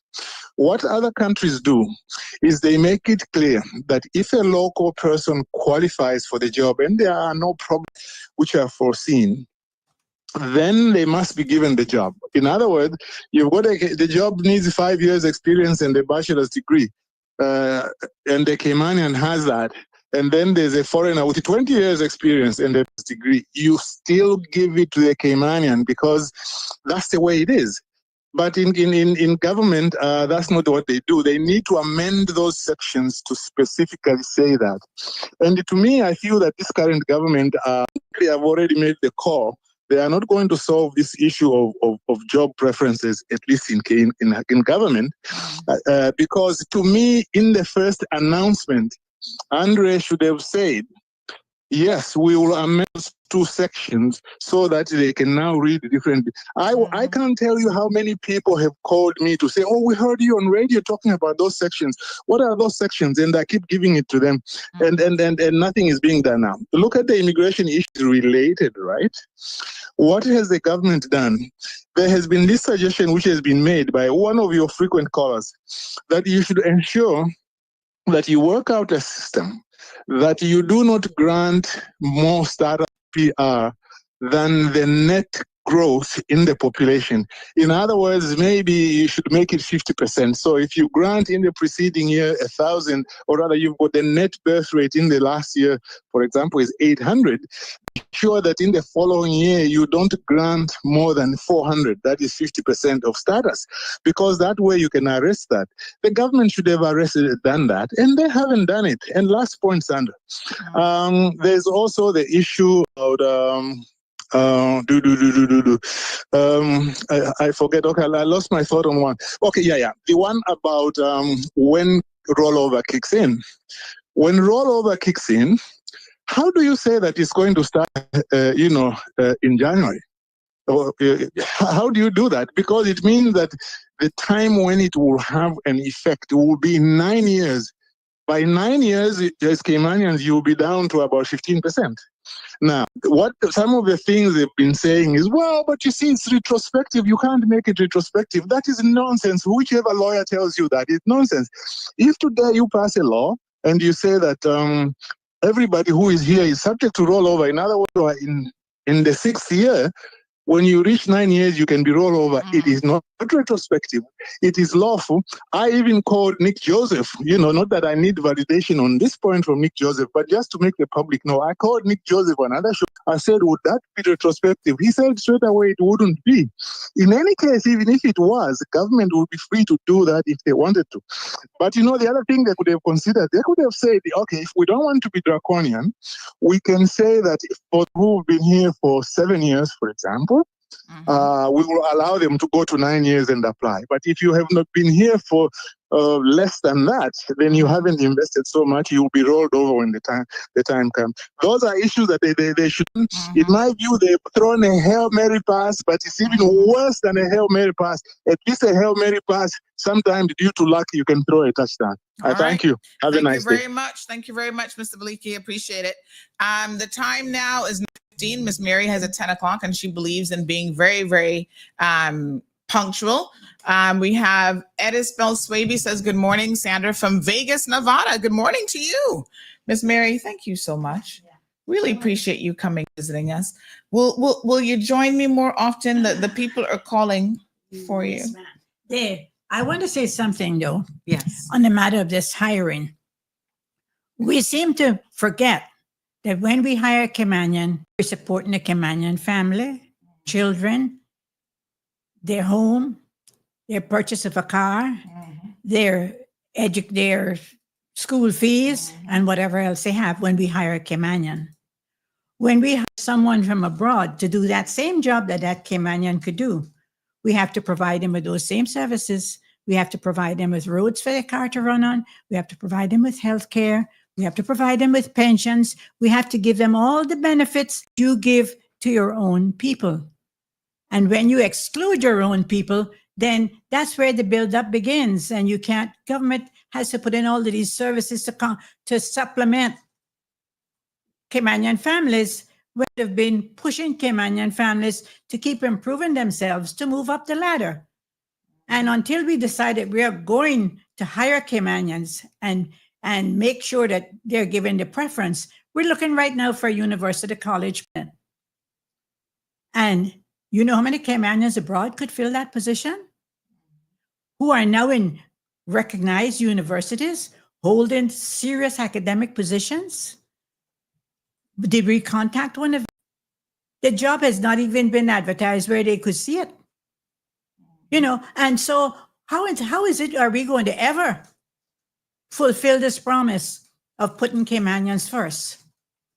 How are we ever going to do it when our children go in, they come back and they can't get a job? Like, oh, you'd have experience. Well, most children who go off this island now and come back do have experience because they have to do internships to get that degree before they come back here. But they're still not given preference. And so however you want to put it together, you have to understand that every person that we hire in this country from abroad, we have to supply services for. We should make sure that they understand when they come here. If I go abroad to work and they give me a 2-year contract, believe you me, it's a 2-year contract. If I want to go buy a house and that time they're going to tell me that 2 years is up, you can buy that house because your contract is over. you know. But here we allow people to accumulate in assets in the country because they figure that you're not going to get them out anyway. We have people in government now, they don't have a work permit. The person in the private sector has to have a work permit, but they can go and set up a business on the side because they work permit. And they don't need a work permit to set up that business. That is the theory. Whether it's real or not, I know it's practiced. If you work for government and you're from abroad, you can go set yourself up a little business on the side. Nobody says anything about it. There was a time when you were not allowed to do that. And you acquire all of these assets here, and then they say, oh, but we can't let them go. But you knew what your contract said when you came here. Nobody rewrote the contract after here. When you came here, you were given a 2-year contract or a 4-year contract, whatever it might have been. But that's it. That's where it begins and that's where it ends. We have to start thinking about how we are going to bring our people up, them up to the positions they should enjoy in their own country. This is their country. We don't have anywhere else to go. You can't even say go run to the States anymore because that's in chaos too. So where are we going? This is where we have to, and the benefits of this country, the assets of this country should be for its people. And if you have given, I'm not excluding anyone, if you've given them status already, they have those same privileges that you have. They have those same privileges. And we pay for them out of the budget like we pay for your privileges. That's true. So we have to think about what it is costing us to bring all of these people in to fill positions that Caymanians could be trained for and could get experience in. It's not good enough anymore to say that we're going to hire somebody best. How do we know they're the best? I've seen some of those best hirings, and I can tell you something, they should have been fired before they arrived. But they're the best. You know, let's put the cards on the table. The new has a big task in front of it. And they are going to have to do that very quickly so that they maintain the support that the people put out there to get them in there. The people went to the polls to vote in, and they expect certain things to be delivered, and they can be delivered.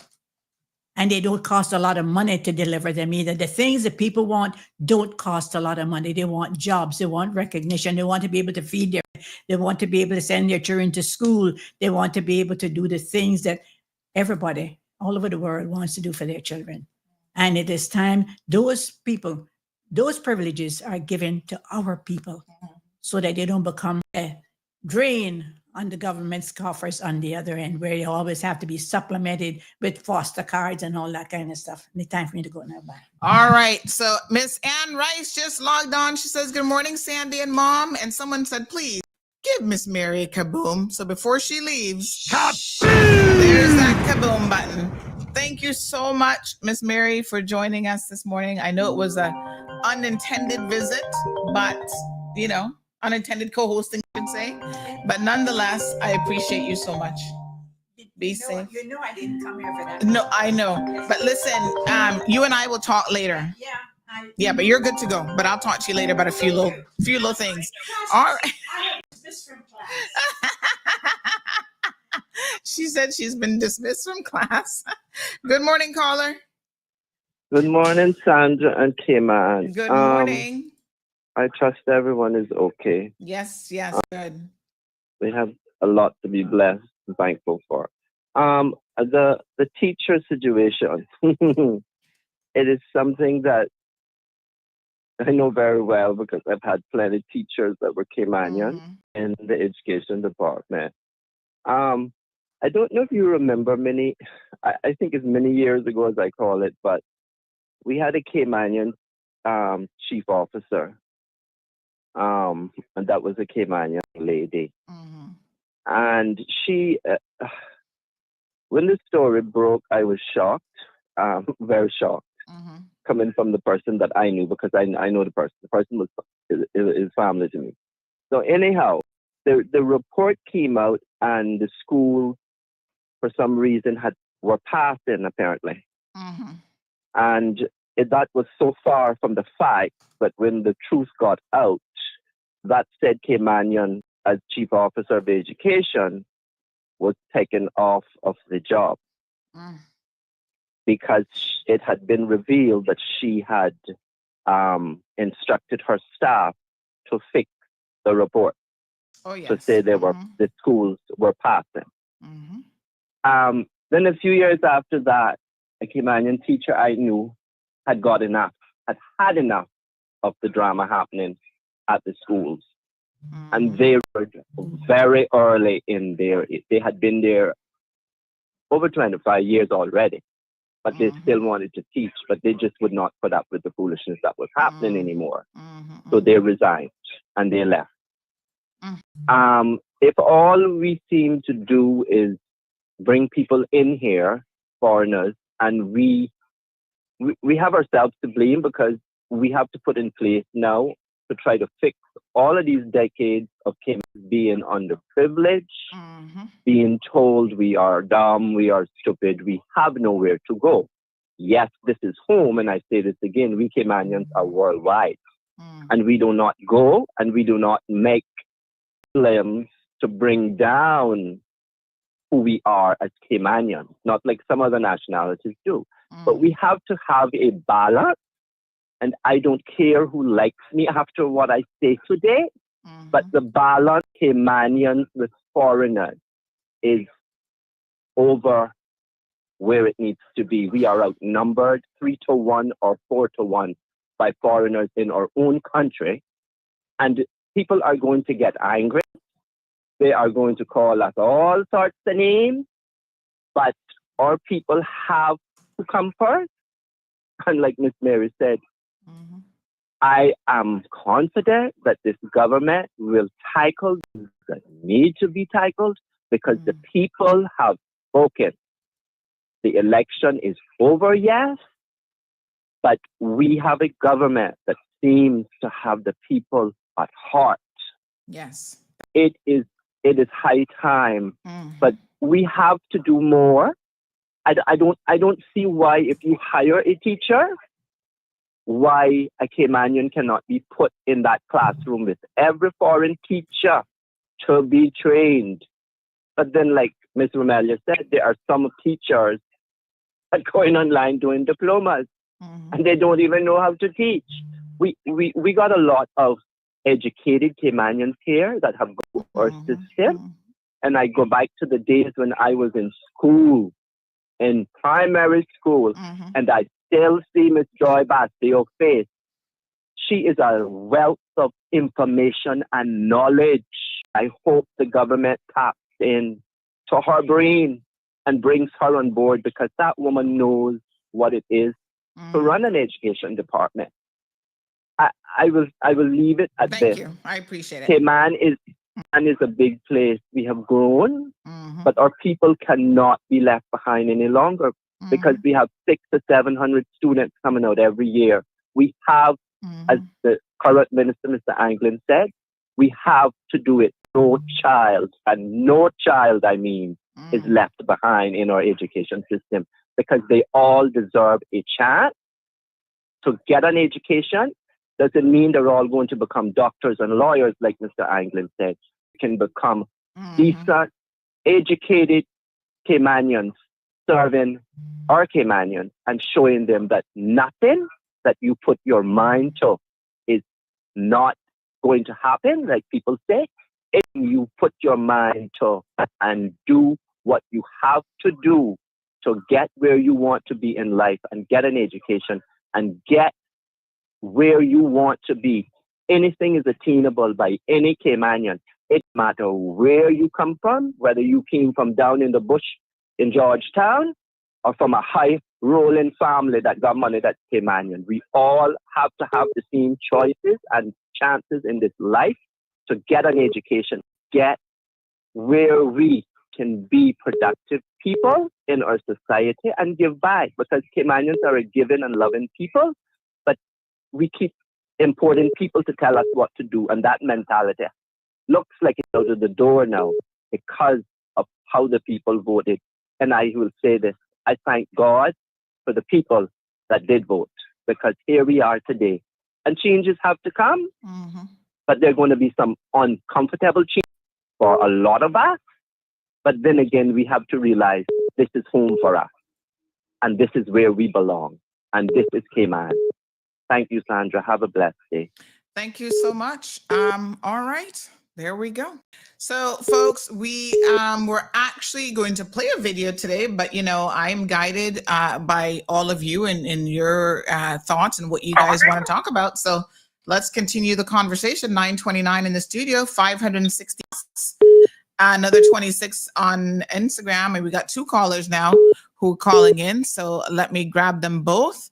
And then I'll tell you who was first. Good morning to 1811. You were up first. Good morning. Good morning. Good morning. How are you? Not bad. How are you? I am good. I'm good. I'm tired, and I'm going to tell you why I'm tired. Oh, gosh. Oh, since the mango season. You're tired because of mango season? Yeah, and the heat came with it. Yeah, you got to pick your mangoes every morning. Okay. And in my case, I've got to do 3 times a day. What kind of mango tree do you have? That particular one is a carrot. Okay. And I didn't offer you any because I heard you say I don't you eat only anything. like Yes. local mangoes there. So that's why I didn't offer you any. However, I do share my mangoes. I don't sell them. So I give them away. I have elderly neighbors, so I took to them and so on. And one of my elderly neighbors, she passed away earlier this year, so unfortunately she was on my list. But she has mangoes. Anyway, Sandra, I want to say a couple of things, please, if you would allow me. Okay, just remember we do have another caller, so. Yeah. Yes. And I'm going to ask that caller to please be patient. But speaking about Caymanians in the workforce and in government and so on, well, first and foremost, I have never worked for the government. I was never a civil servant. My career was in the private sector. I believe it's pretty much work-based, just at a different pace. Because I know that when people say you're a typical civil servant that in the workforce, that was the biggest insult that you could have. Definitely. Anyway. That's not a compliment. Exactly. But just to say, I remember how, they would tell you, this is how they would justify keeping you down. Oh, well, he's come from this bay and he brought his family and, we pay for them to go home once a year on vacation. And, I said, well, excuse me, who forced them to come here? Did someone drag them here? That was their choice to come here. You could have promoted within. You didn't need that person here. So you ain't selling that pound of pork to me. Okay? I fought for my Caymanians. But I want to also say this. Caymanians are the worst people to fight for.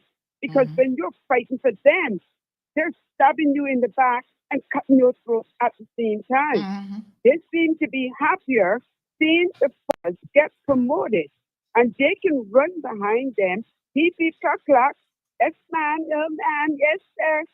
But when their own Caymanians got a promotion, all you saw was snares and cut eyes.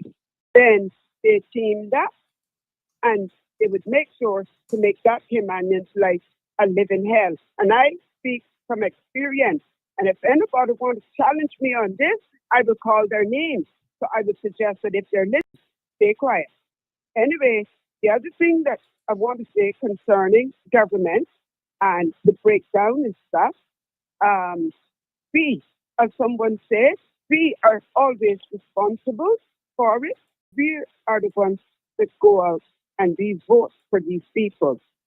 And unfortunately, with the results of the last election, it shows us that 70% of the still haven't learned. Otherwise, they wouldn't put their X where they put it. So I said to all my fellow Caymanians, yes, like your previous caller, You have the right to speak. Don't let me silence you. And if you can't speak here, then ask the question I have asked. Where can I speak? Because then that's where I need to be. I know the answer to that question. They can like me or they can hate me. That's their choice. And for those who hate me, take a number and get in line.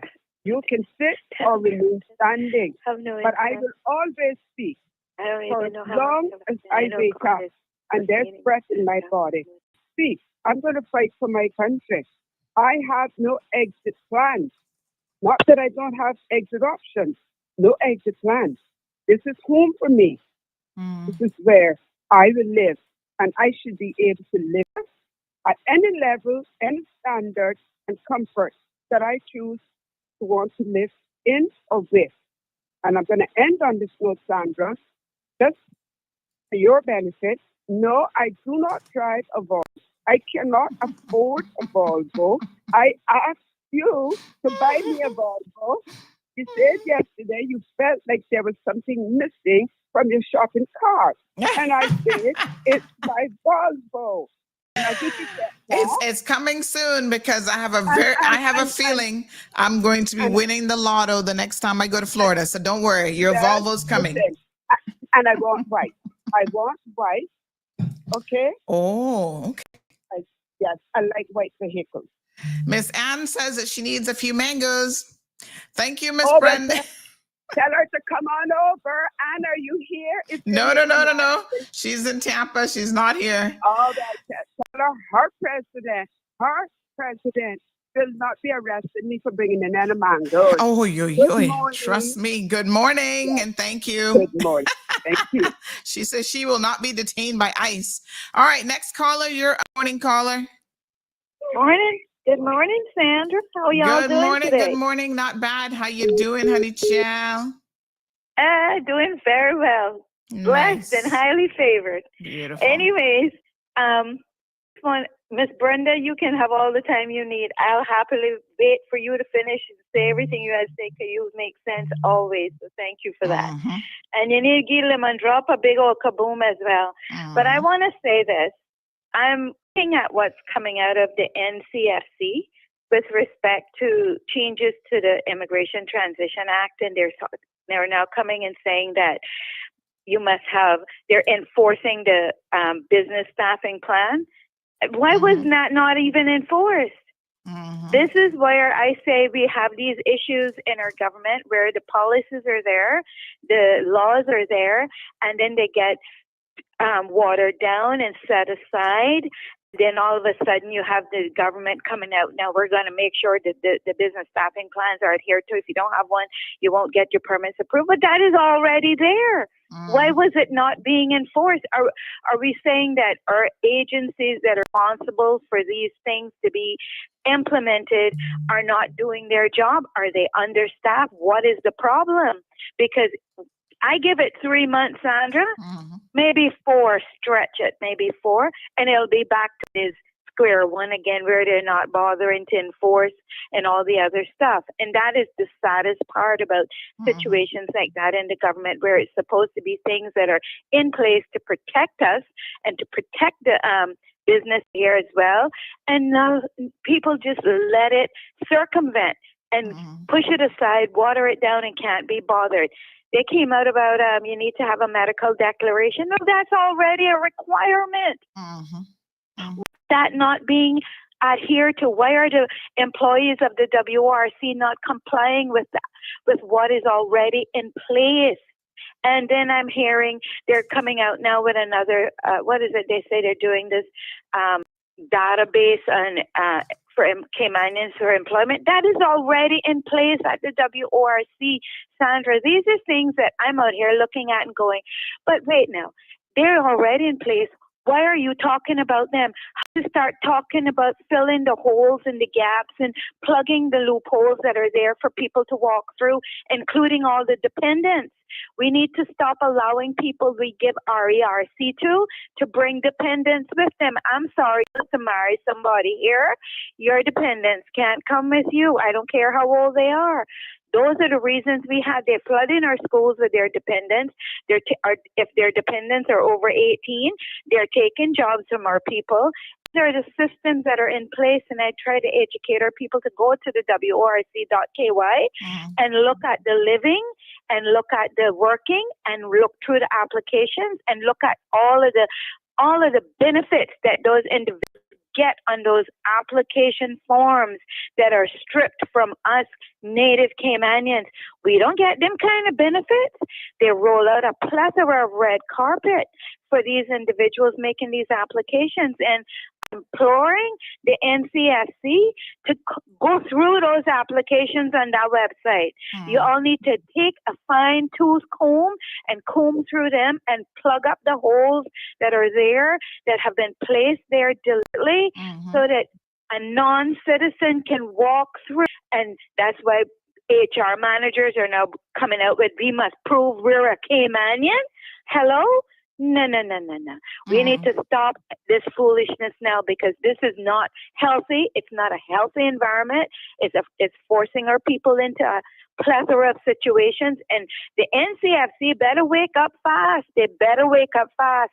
They need to listen to the people. They need to tune into CMR every morning, hear the people's voices, and actually realize that who they're listening to up in the government is actually not giving them the truth.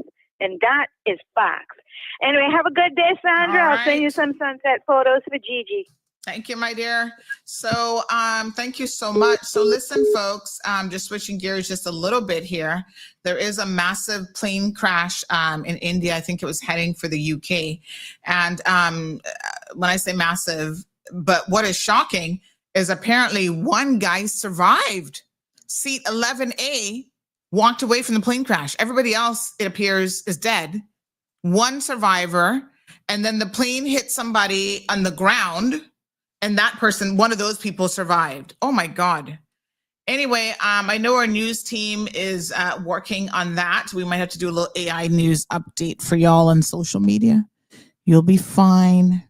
Don't stress yourself about the AI stuff. Anyway, yes. Well, what an interesting show. Thank you, Miss Mary. She didn't come here for that. She's such a champ. It was a 787, Lord Jesus. She was a real champ. Came in to have her tea and her Madeline cookies, little biscuits that I get when I go away. Gigi loves those, but I try to hide them from her. So I'm glad she was able to sit down and have a little cup of tea. And Anne, I'm going to message you some stuff about why she was really here, other than gifting me all these beautiful gifts. Oh my gosh, she's such a doll. I'm going to have a special section of my house just for the gifts that Miss Mary brings me, because look at my little teacup candle. I will not be using the candle. I will just save it just like this. And she brought me my little barrister, my little lawyer. Look at him. Isn't he adorable? He's so cute. I love him already. Oh, with his little glasses and his nose and his little wig. Love it. And then there's another goodie bag. She walks with goodie. Oh, was this what the stuff? Oh, that was what the stuff was in. Oh, my little Christmas bag. Oh, that's so cute. I'm going to recycle this bag. I'm going to recycle and reuse this. So if you get the bag next year, it's a different gift, but I'm going to recycle the bag because the government is asking us to use less garbage. So I'm not throwing this bag away, honey child. This bag is still good. Look at that. Perfect condition. This would hold a nice perfume, a watch, any small present. Hello. I'm going to keep that. All right. So listen, I was going to do a little segment today with some other things that I was going to be recommending to y'all, some other products.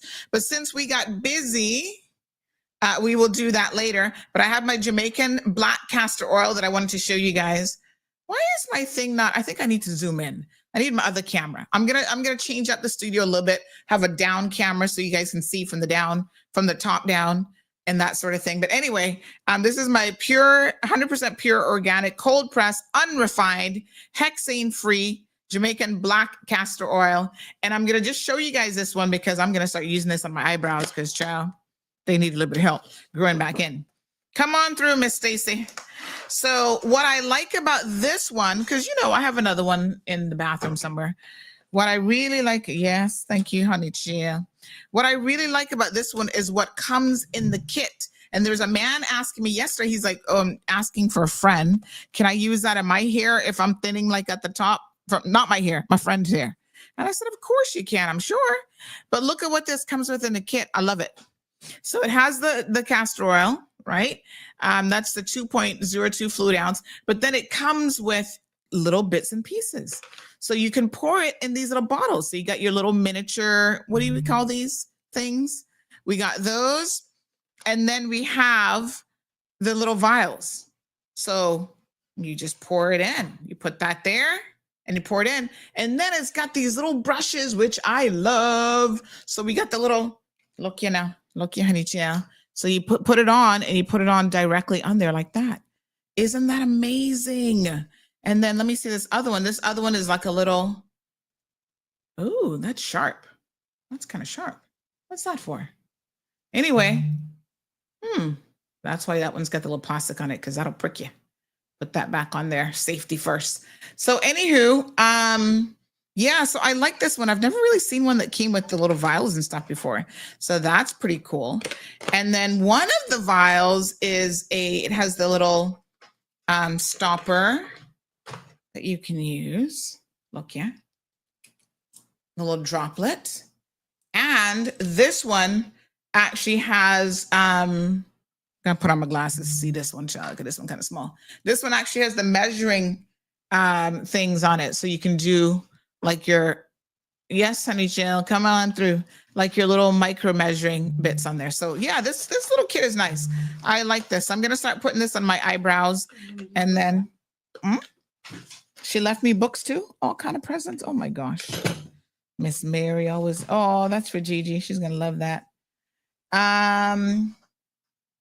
Ooh, got some books too. So yeah, so I'm gonna start using this on my eyebrows and I'll tell you how it goes. I'm gonna try to use it for 6 months straight and I'll tell you if the eyebrows go in and grow in fuller. So this is this particular company. Let me show you guys. It's called Liku, whatever. Somebody trying to be fancy. There we go. I'll zoom in so you guys can see it. But this brand comes with all these additional accessories and your little instruction kit and stuff in it. So, yep. And these little vials are good because when you travel, you can take it with you. All right. Jamaican black seed castor oil instructions. Ooh.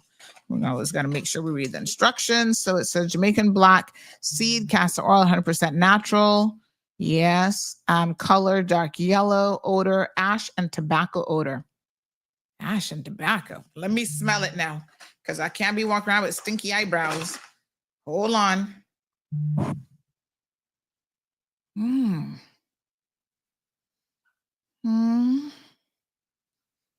I mean, not the most, I accidentally, oh, it's thick. Oh, it's very thick.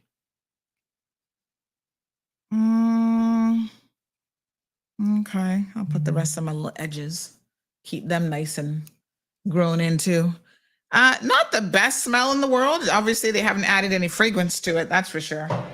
But anywho, we'll have to make do with that. Okay, so yes, environmentalism, vegan, cruelty-free, non-GMO, unrefined, has a toasty, smoky smell reminiscent of burning incense / wood. Consistency, medium. Okay, function, increases hair flexibility and reduces chance of hair breakage and split ends.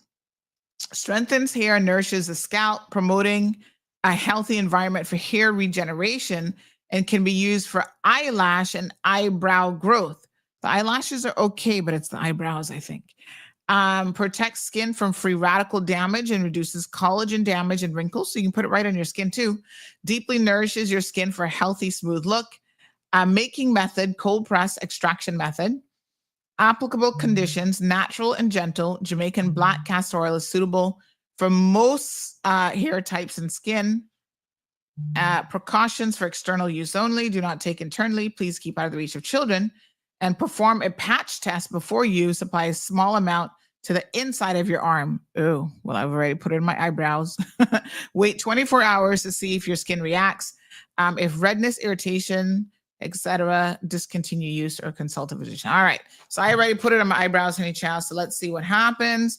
So you can use it for hair growth, for frizzy splitting hair, and they give you instructions on the other side, for body nourishment.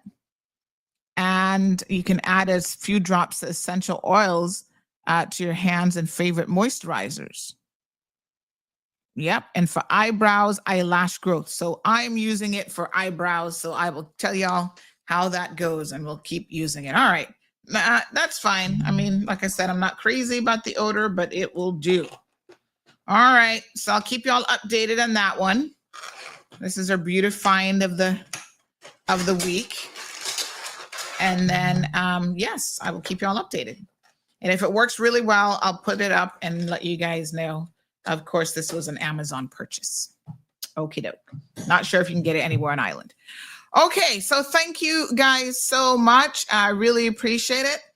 Lots of excitement coming. So tomorrow morning, please tune in early. I'm going to play, it's still over 500 of you here, which means you not really got no work to do today.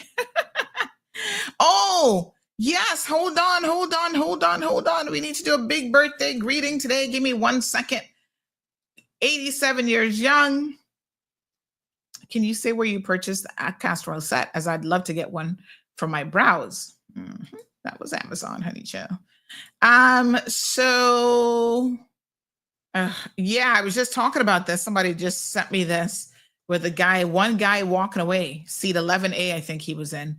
That is so amazing. All right, so folks, listen. I'm going to play the UCCI video. My apologies for the flickering. I suspect Romeo, somebody said Romeo wanted to talk to me. Romeo Bobo, I don't have your number.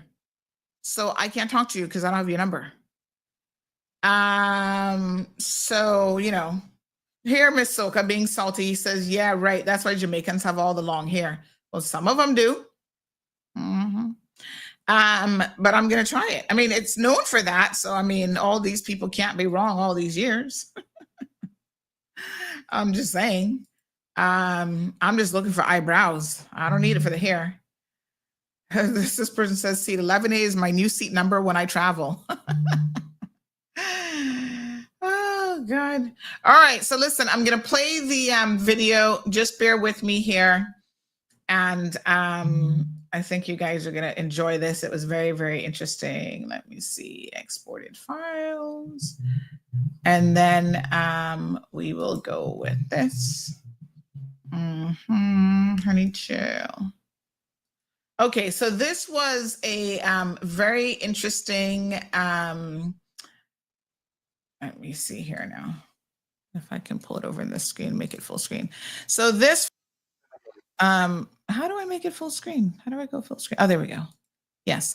So this was a induction ceremony that they hosted last week at UCCI. So sit back and grab a cup of tea, your second cup perhaps, and enjoy this segment. Let me see here. Yes. There we go. All right. UCCI, here we go. TVET. Those of you who don't know about TVET, that's the Professional Technical Education and Training Division. TVET is all the technical stuff that you guys keep talking about. So now you can see some of the things that are actually being offered at the University College of the Cayman Islands.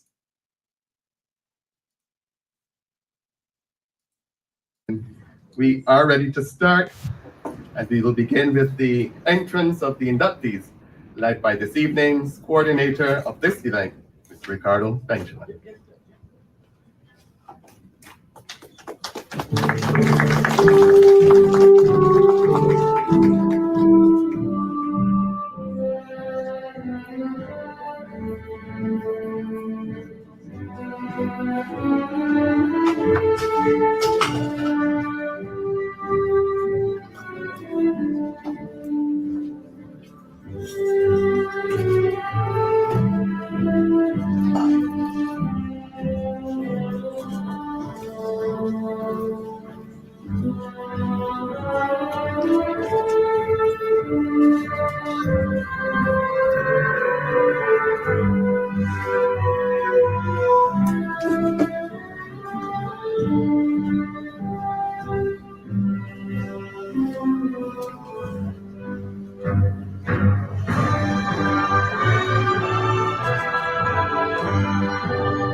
Please stand as we stand for the playing of the national song of the Cayman Islands, which will be followed immediately by a prayer.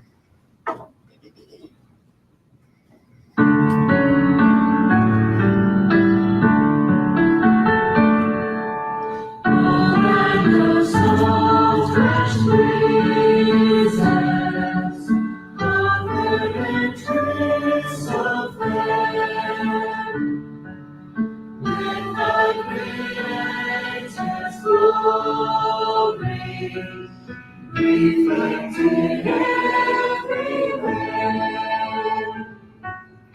rosy of endless emerald, merging to darkness blue. Where my thoughts forgot, I always think of you.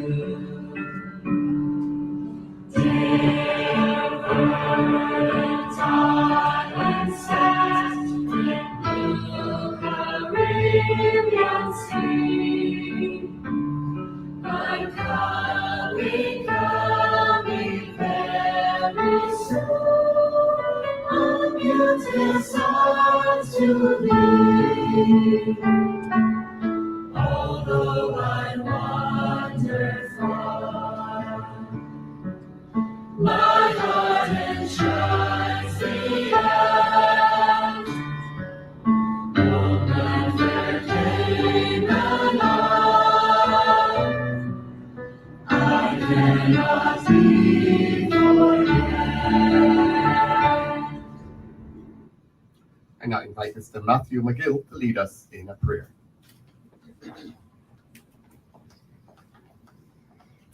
Let us pray. Lord Jesus, I want to thank you for bringing us all here safely today. I want to thank you for blessing everyone who is here, all the inductees, for blessing them with skills and talents. We ask that as we continue this program, that we will give you the praise and the glory. In Jesus' name, amen.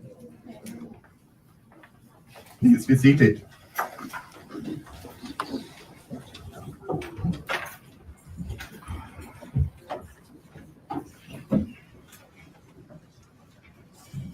The Honorable Ralston Anglin, Minister of Finance and Economic Development and Minister of Education and Training.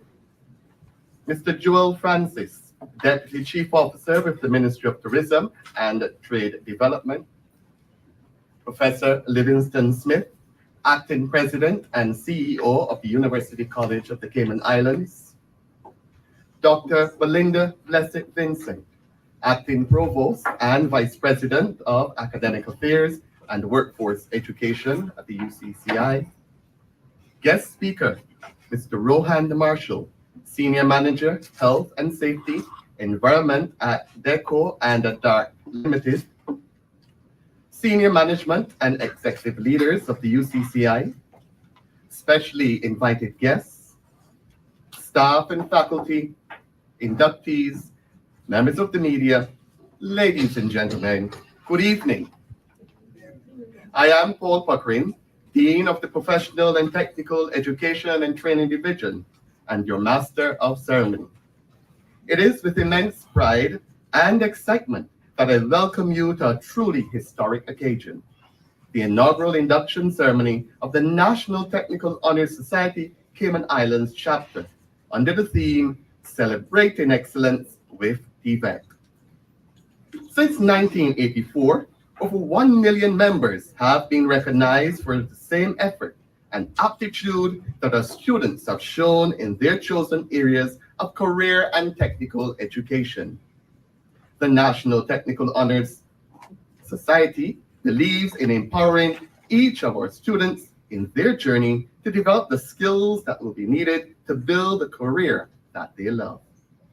This evening, we not only celebrate the outstanding achievements of our inductees, trailblazers in TVET, but we also mark a golden milestone in our island's educational journey, the 50th anniversary of the University College of the Cayman Islands.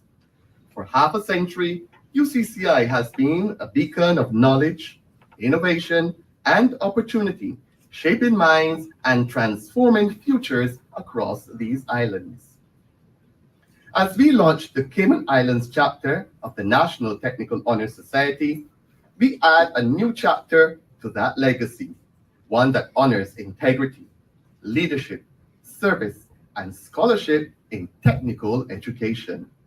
This is more than a ceremony. It's a celebration of excellence, a recognition of potential, and a promise of even greater things to come. Over the past 3 years, leading up to today, the division has registered the following achievements.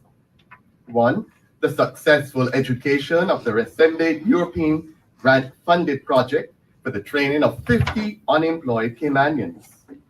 We added international certification through the National Center for Construction Education and Research, NCCER, CompTIA, ACCA, among others. We introduced new hospitality courses in spa services and water sports, and come September 2025, an associate's degree in culinary arts. We invite everyone here to join us for the official launch of the Culinary Arts program on June 17th at 10 a.m. in our courtyard. We introduced new TVET programs such as construction technology, solar photovoltaic, project management for construction, electrical installation level 3, and HVAC level 3. The expansion of a dual enrollment pathway to include a TVET option. We exposed our faculty, staff, and students to 2 experiential learning tours to Rhode Island in 2024 and Miami in 2025. We increased our TVET student enrollment by 30% and established our TVET Division's Advisory Board. So let us begin this evening with pride in our past, purpose in our present, and passion for the future. Welcome to this momentous occasion. To continue the proceedings of this evening, I now invite Professor Livingston Smith, Acting President and CEO, to bring his greetings and the university's response. Please welcome him with your applause.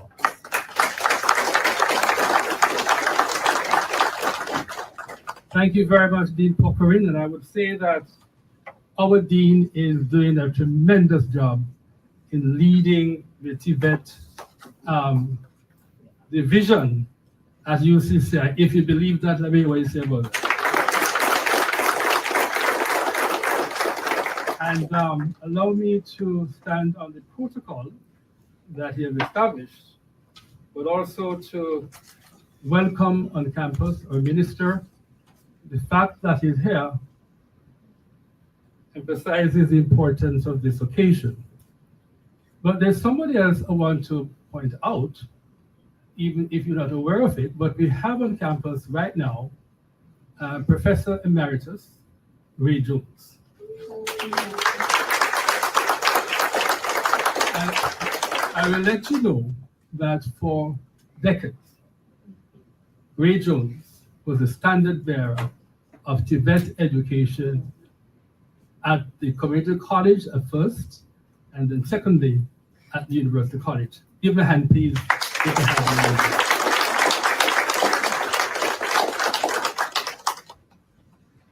I also want to just give a shout out to every faculty member of the TPET division.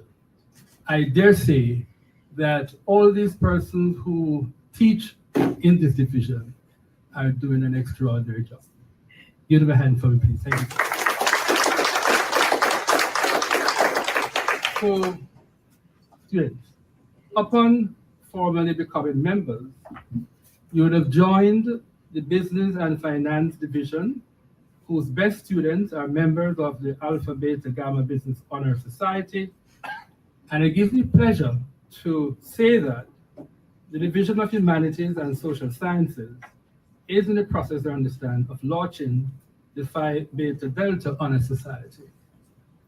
Honor societies add value to our university culture as they celebrate and motivate excellence builds leadership skills, drives civic responsibility, and provides additional opportunities to bolster academic quality.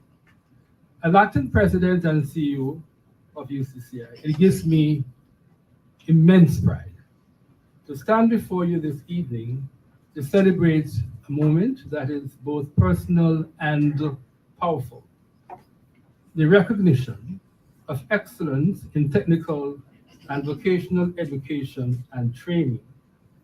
At UCCI, our TVET programs are not only shaping skilled professionals, they are aligned directly with the Cayman Islands government's vision for a diversified, sustainable, and resilient economy.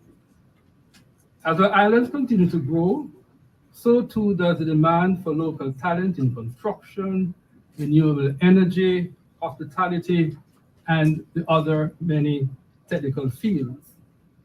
UCCI's investment in high-quality, industry-relevant TVET education ensures that Caymanians are not just participating in this growth, but leading it with the skills, certifications, and confidence to drive national development from the ground up.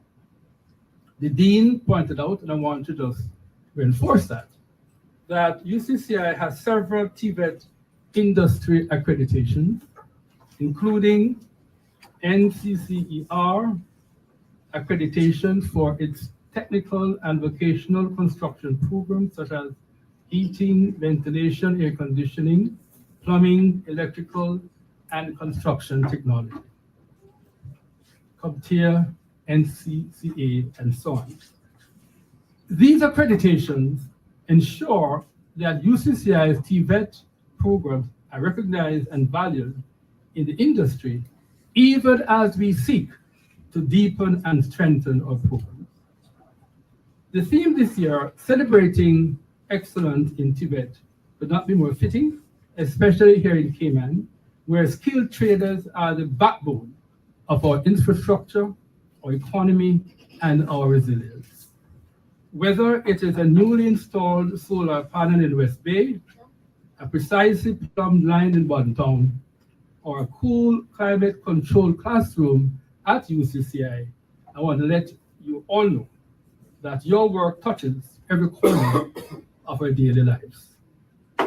We are proud that UCCI continues to be a hub for developing this vital talent through partnerships with industry leaders, through partnership with multiple other universities such as New England Institute of Technology, whose president I'm going to be meeting shortly again to continue our relationship, the College of the Rockies, and so on, through our dedicated faculty in PTET and SHS. And you'd have noted a while ago that the Dean mentioned that we just launched the associate degree in culinary arts. And through a growing commitment to sustainability and innovation, we're building not just careers, we're building futures. Let me say to each inductee, as I come to an end, I want you to listen to me carefully. You are not just students. You are change makers. You are problem solvers. You are role models. This evening, as you join the ranks of the National Technical Honor Society, you also join a global tradition that honors integrity, leadership, and service. As you move forward, I urge you to think beyond the job site or the workshop. Think about how your skills can not only uplift yourself, but can uplift others. How your example can inspire the next young Caymanian deciding between a career in the trades or university, and for us, they are equal and equally important. You show by being an example that it is possible. So this evening, please let your candlelight shine as a symbol of your ability to lead, to build, to transform, not just systems and structures, but lives. Congratulations. Once again, UCCI is incredibly proud of you, and we look forward to seeing where your journey takes you next. Thank you, ladies and gentlemen.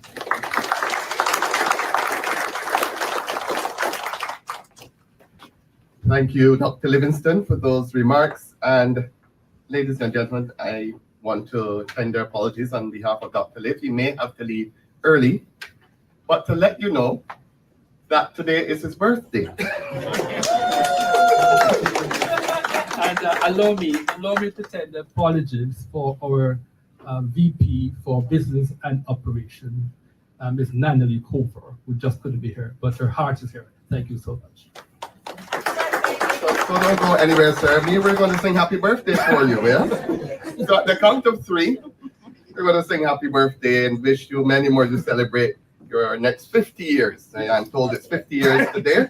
So at the count of 3, 1, 2, 3. Happy birthday to you. Happy birthday to you. Happy birthday, Dr. Mason. Happy birthday to you. You're welcome.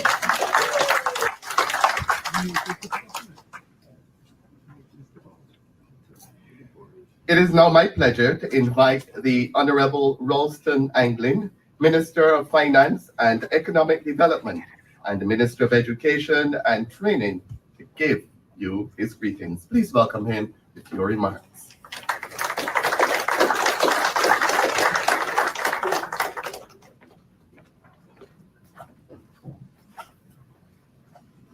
Thank you very much for your kind welcome. Protocol has been established, and so it is just for me to say good evening to all ladies and gentlemen who are here to celebrate with you, the participants, the new members of the National Technical Honor Society. Indeed, as was said, technical and vocational education is a critically important pathway for any country. Not just because there are so many wonderful opportunities for employment and business opportunity, but because as you look at how education is imparted to a society, there must by necessity be a multiplicity of pathways. For we just can't have those who aspire to acquire a doctorate degree, and that is an awesome achievement. But we must have pathways for those who want to enter the trades, whether or not it is one of what I like to call the hard trades, HVAC, electrical, plumbing, and the like, or some of the more technologically enabled trades. Because let us not forget that a lot of times when we talk of TVET, we really focus on what I like to call the old school hard trades. But there's so much more opportunities. And I'm sure that you all have already seen in your journey just how much technology is changing. Technology is changing the way in which you yourselves not only have to learn, but service clients. Because I can remember just 2 weeks ago, my dishwasher wouldn't come on. And so there's a QR code. I scan it, and up pops the solution.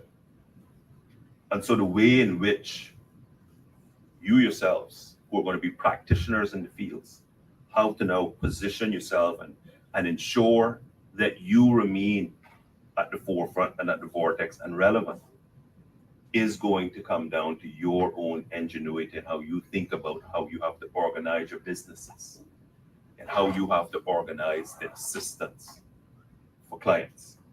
Because installation is one thing, but as all of you have already learned, the maintenance element and aspect of everything that you do is really, really where you're going to make a heck of a living, to put it bluntly.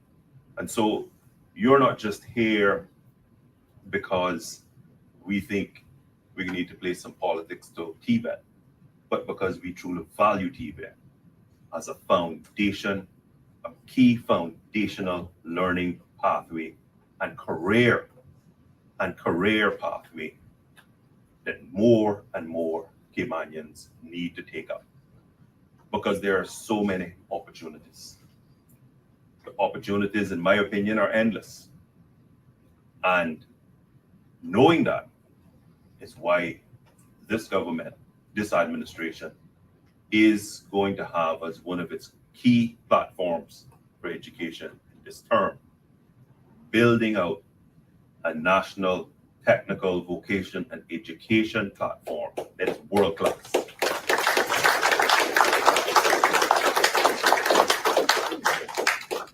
We are not only going to extend the education leaving age in Cayman to 18 years to ensure that Caymanians who want to pursue this pathway are kept in the confines of full-time learning and apprenticeships so that they can become professionals by the time they exit. And will their learning be over? Of course not. But they will be well underway, so that they're not caught in that conundrum of, well, you're too young, you don't have an experience, and you don't have any certification. Because if we don't build out a national apprenticeship program that's underpinned by world-class instruction, we will continue to fail hundreds of young Caymanians who only want the opportunity. But if the government does not value TVET and does not build that important bridge to that dream, then how do we expect 16 and 17-year-old children to jump in the river, jump in the ocean, and swim in? And so I can say to you that the government is going to ensure that we build out a system that all of us is going to be proud of. It is going to come down to Caymanians taking advantage of the opportunity. And so tonight, as we are here to celebrate you, to celebrate your achievement, one of the key things that we need from all of you is to not just feel good, and you should, and you should feel justly proud about being a member of the National Technical Honor Society, but to also inspire. So my challenge to you, each of you, is to find 2 Caymanians in this community who you know would be interested and have the aptitude and have the mental fortitude to see it through, and take them under your wing. Because if you can take 2 and put under your wing, and they take 2 and put under their wing, and they take 2 and put under their wing, that is how we can build this and make this go from vision to reality. And so I'm counting on all of you to inspire 2 people to be here at some future date. You can be somewhere in the audience cheering them on, knowing that it was you that got them on board, knowing that it was you that ensured that they saw the value, the real value in tech work. I want to congratulate UCCI for continuing to be committed to this journey, because no one institution can do it alone.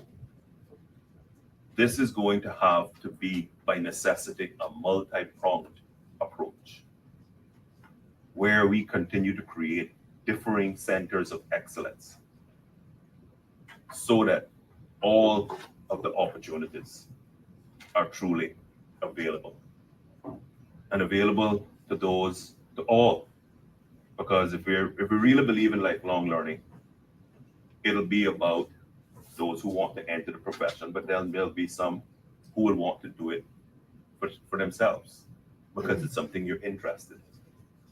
When I was a young boy, I always wanted to be a carpenter. For years, I wanted to be a carpenter because I liked numbers and I liked math. And even now, I still have a table saw. I still have a chop saw. My girls often laugh at the amount of tools that I have, and they keep telling me I don't use them enough, which is probably true. But I just love being able to do stuff. But you before us, are here because you've taken it to that higher level. And so whether you're going to inspire people like me this weekend, at least pick up my drill and drill something, do something, or as I said earlier, get that young man or young woman who you can inspire and bring along in this journey. And I mean that. Take that away tonight. I've always said and always understood that in every speech you deliver, people typically will only remember 1, 2, or 3 things that you say. They remember you spoke, but they'll only remember 1, 2, or 3 things you said. If you remember nothing else, inspire. Use this as a platform for you to inspire others to come and join some of these noble professions that you're going to build futures being participants, whether it's as employees, as entrepreneurs, as hobbyists, however you're going to use these skills, inspire someone else to join you on this journey. I want to tender apologies for coming very casual, and for committing one sin that I always said at many graduations, because I tell people to always shine your shoes because it's one of the first things people notice. So forgive my dusty shoes, but I was up on the Brack visiting the New Cayman Brack High School for the first time, and I just literally got off the plane and had to come straight here. So that's why I'm dressed down today. Otherwise, I would have dressed up a little bit more in your honor. So forgive me. But I just want you to recognize that you're a trailblazer. You're going to be someone that you're going to inspire others. You're going to be one of the creative thinkers, problem solvers that this community and economy desperately, desperately, desperately needs. So with those few words, I want to congratulate all of you and thank all of you for the commitment that you've shown in what is one of the best and greatest pathways to self-development, technical and vocational education. Thank you.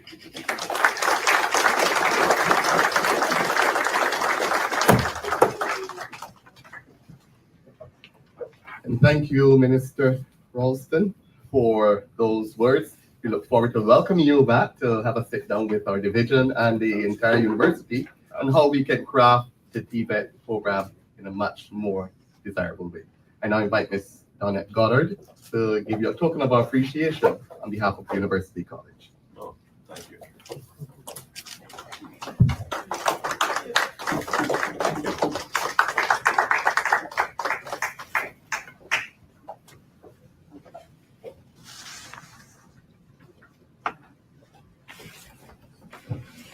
We will now be treated to a musical performance by one of our UCCI's talented students.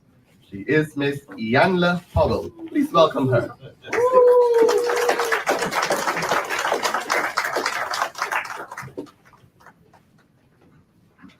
Good evening, everyone.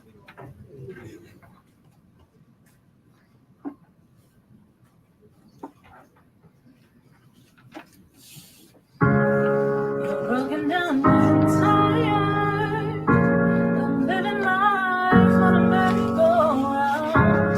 And you can't find the fighter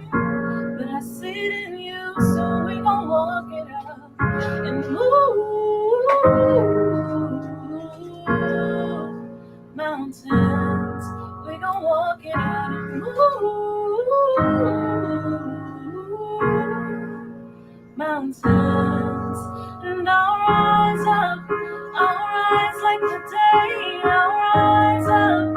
I'll rise unafraid. I'll rise up. And I'll do it 1,000 times again. And I'll rise up. High like the waves. I'll rise up. In spite of the ache. I'll rise up. And I'll do it 1,000 times again. For you, for you,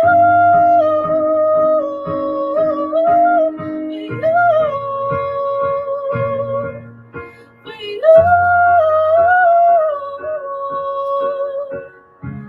And the silence isn't quiet, and it feels like it's getting hard to breathe. And I know you feel like dying, but I promise we'll take the world to its feet.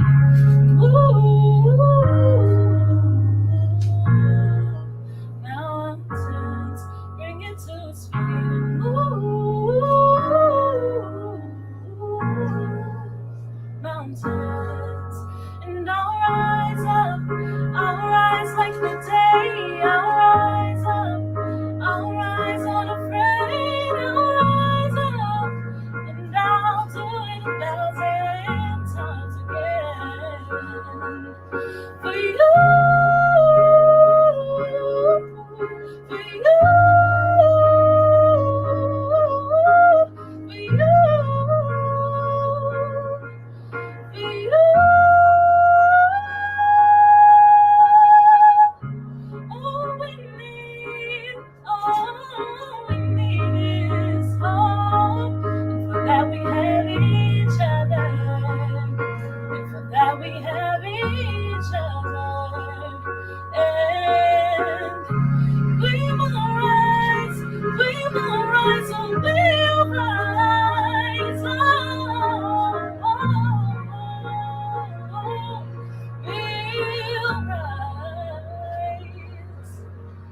I'll rise up, rise like the day. I'll rise up in spite of the end. I will rise 1,000 times again, and we'll rise up high like the waves. We'll rise up in spite of the ache. We'll rise up and we'll do it 1,000 times again. For you, for you,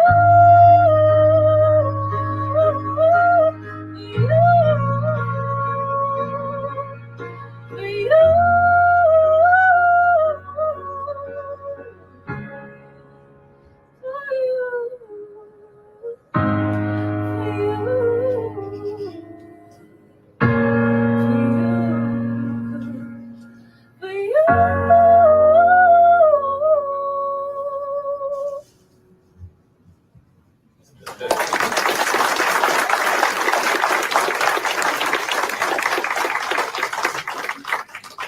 Thank you, Ianla. Give her another round of applause.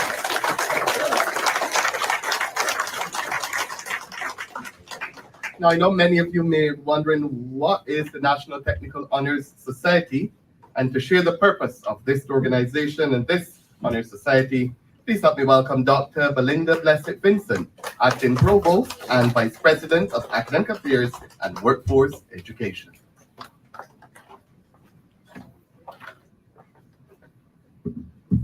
Good evening, everybody. Let me to add my congratulations to the inductees, the dean, and the entire PTET division on this very noble occasion. I also want to send greetings to you from the Sigma Beta Delta Honor Society. Thank you. So the purposes of the National Technical Honor Society are to reward excellence in the workforce education, to develop self-esteem, pride, and encourage students to reach higher levels of achievement, to promote business and industries' critical workplace values: honesty, responsibility, initiative, teamwork, productivity, leadership, and citizenship, to help schools build and maintain effective partnerships with local businesses and industry, and finally, to champion a stronger, more positive image for workforce education in the Cayman Islands. Thank you.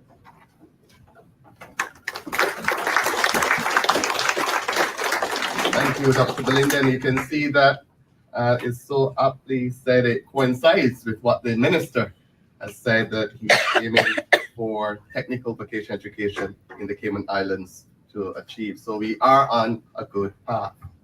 At this time now, we'll move ahead with the acknowledgements of the symbols and emblems. And we will start first with the colors, which will be done by Mr. Orlando Riley, followed by the emblems and insignia by Mr. Edward Morgan, the motto and slogan by Mr. Sean Meliphant, and then we have the candle lighting ceremony, which will be led by Ms. Maureen Robinson and supported by Mr. Ricardo Benjamin. So we begin with the colors, and then each person will follow. So I will not come back here. Thank you.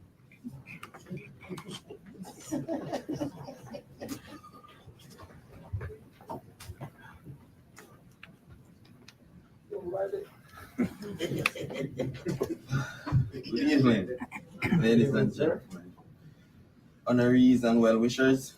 I am most honored not just to be an honoree, but also to be given the privilege to speak about the colors of our NTHS. The colors of our National Technical Honor Society are silver, white, and purple. Silver represents the value and worth. When your values are clear to you, making decisions become easier, and a man's word is no greater than his ambition. White represents truth and honesty. William Shakespeare once said, "Honesty is the best policy. If I lose my honesty, I lose myself." Honesty is often very hard, the truth often painful, but the freedom it can bring is worth the trying. Purple represents achievement and honor. Nelson Mandela said, "The greatest glory in living life, not in never falling, but in rising up every time we fall." I would like us to remember that the heights of great men reach it and kept, not attained by sudden flight, but they, while their companions slept, were tiling upward through the night. Thank you.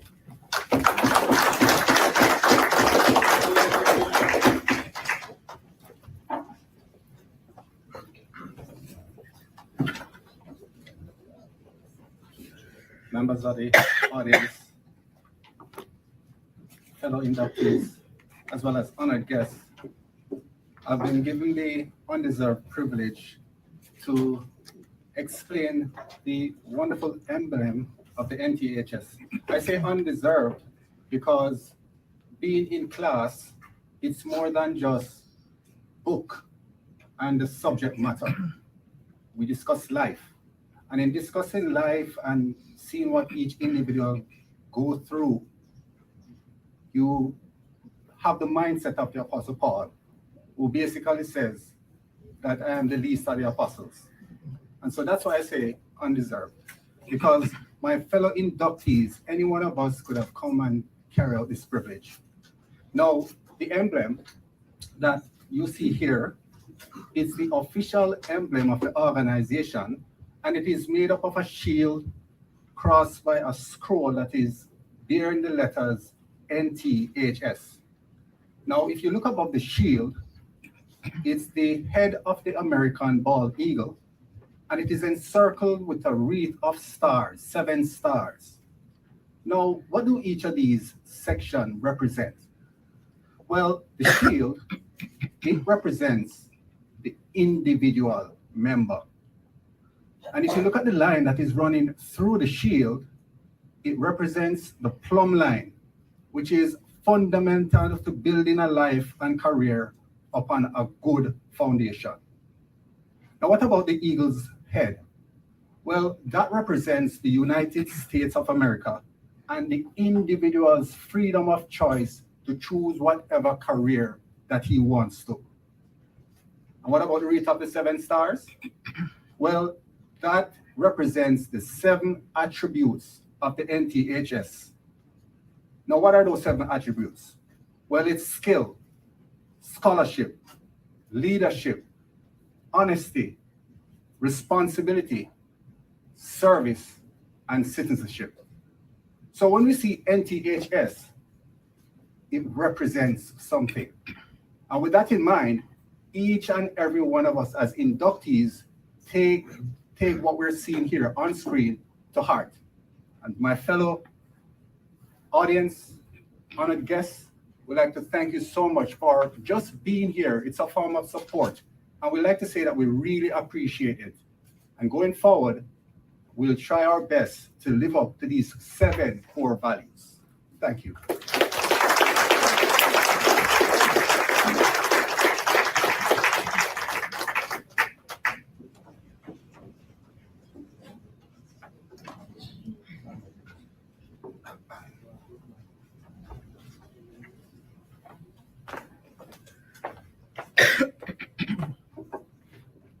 Honored guests, ladies and gentlemen, inductees today. The motto of the National Technical Honor Society is success favors the prepared mind. The slogan is excellent in the Cayman Islands workforce begins with excellence in the workforce education.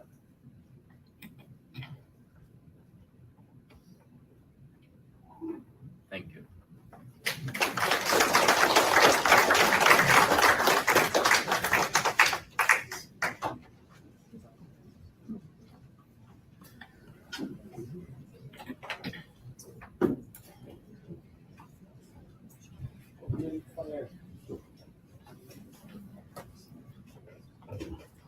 Good evening, everyone. Myself and Mr. Benjamin will take us through our candlelighting ceremony. In preparation for our induction and recognition ceremony, we will light the candles that represent the attributes we adhere to as member of the National Technical Honor Society. Now, in the center of the table is a lit candle representing knowledge. Knowledge is familiarity, awareness, or understanding gained through experience or study. This candle represents the knowledge you have gained through experience and study in your technical program. The first member attribute is skill. Skill is possessing competency and aptitude in a craft, trade, or job. The second attribute is honesty. Honesty is the quality of being truthful, trustworthy, and genuine in all your interaction, both socially and professionally. The third attribute is service. Service is contributing your time, effort, and skill to help others and your community. The fourth attribute is responsibility. Responsibility is being accountable and upholding commitment to others and yourself. The fifth attribute is scholarship. Scholarship is a dedication to high-level preparation and achievement in your area of study. The sixth attribute is citizenship. Citizenship is supporting, nurturing, and actively participating in the communities to which you belong. The seventh member's attribute is leadership. Leadership is the ability to inspire and guide others to work towards achieving a common goal. Fellow members, I hope you recognize these 7 attributes in yourself and value these qualities that make you eligible for membership in the National Technical Honors Society. Thank you.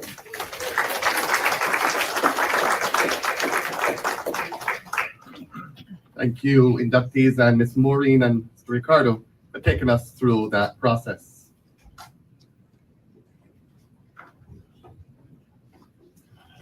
I now invite Mrs. Tanique Dunbar Nelifant, Senior Lecturer in the School of Hospitality Studies, to introduce our guest speaker for the evening. Please welcome her to the microphone.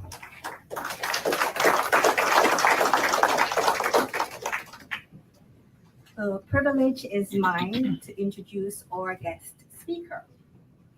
Rohan Marshall is a dedicated leader in occupational health, safety, and workforce development, with a career spanning over 2 decades in shaping policies, enhancing workplace safety, and fostering technical education.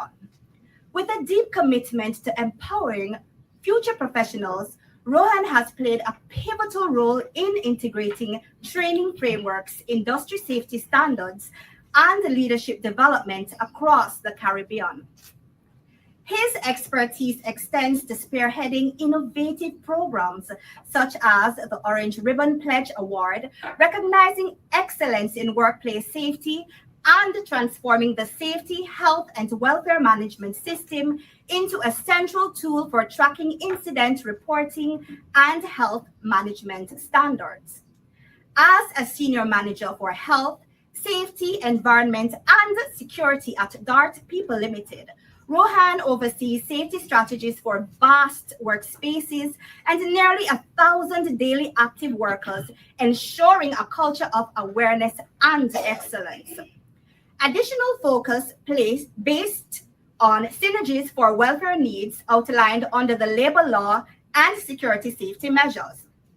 Passionate about education and workforce development, Rohan was instrumental in launching technical training initiatives, including the Tibet Job Fair, which bridges students to technical employment opportunities. His extensive experience advising organizations on safety policies and fostering professional growth has made him a respected figure in the field.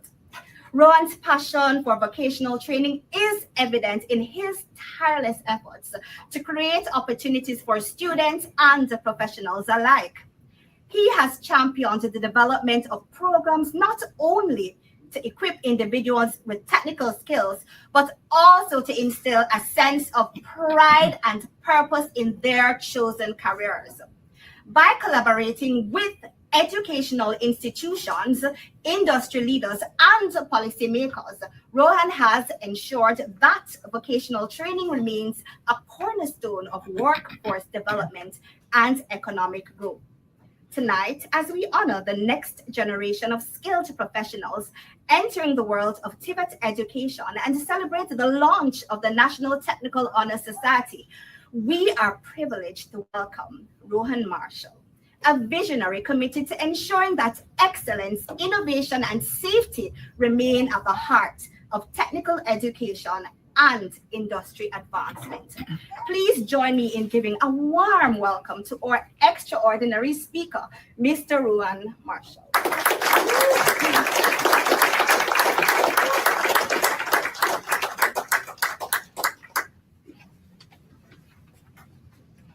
Good afternoon, everyone. I'm not an expert, but that's a heck of a thing to cover. If I suck, remember how great she was. Thank you. I'm so happy to hear it. Let me start with my students. I'm going to leave this behind. You made it. You have made a heck of a choice to decide if you want to be part of the honor program. That's not an easy task. Okay, that's a conscious decision that you've made, and I'm very proud of you. And thank you more than anything else for actually taking that step. I'll see you in the job site. Don't worry about that. I'm sure.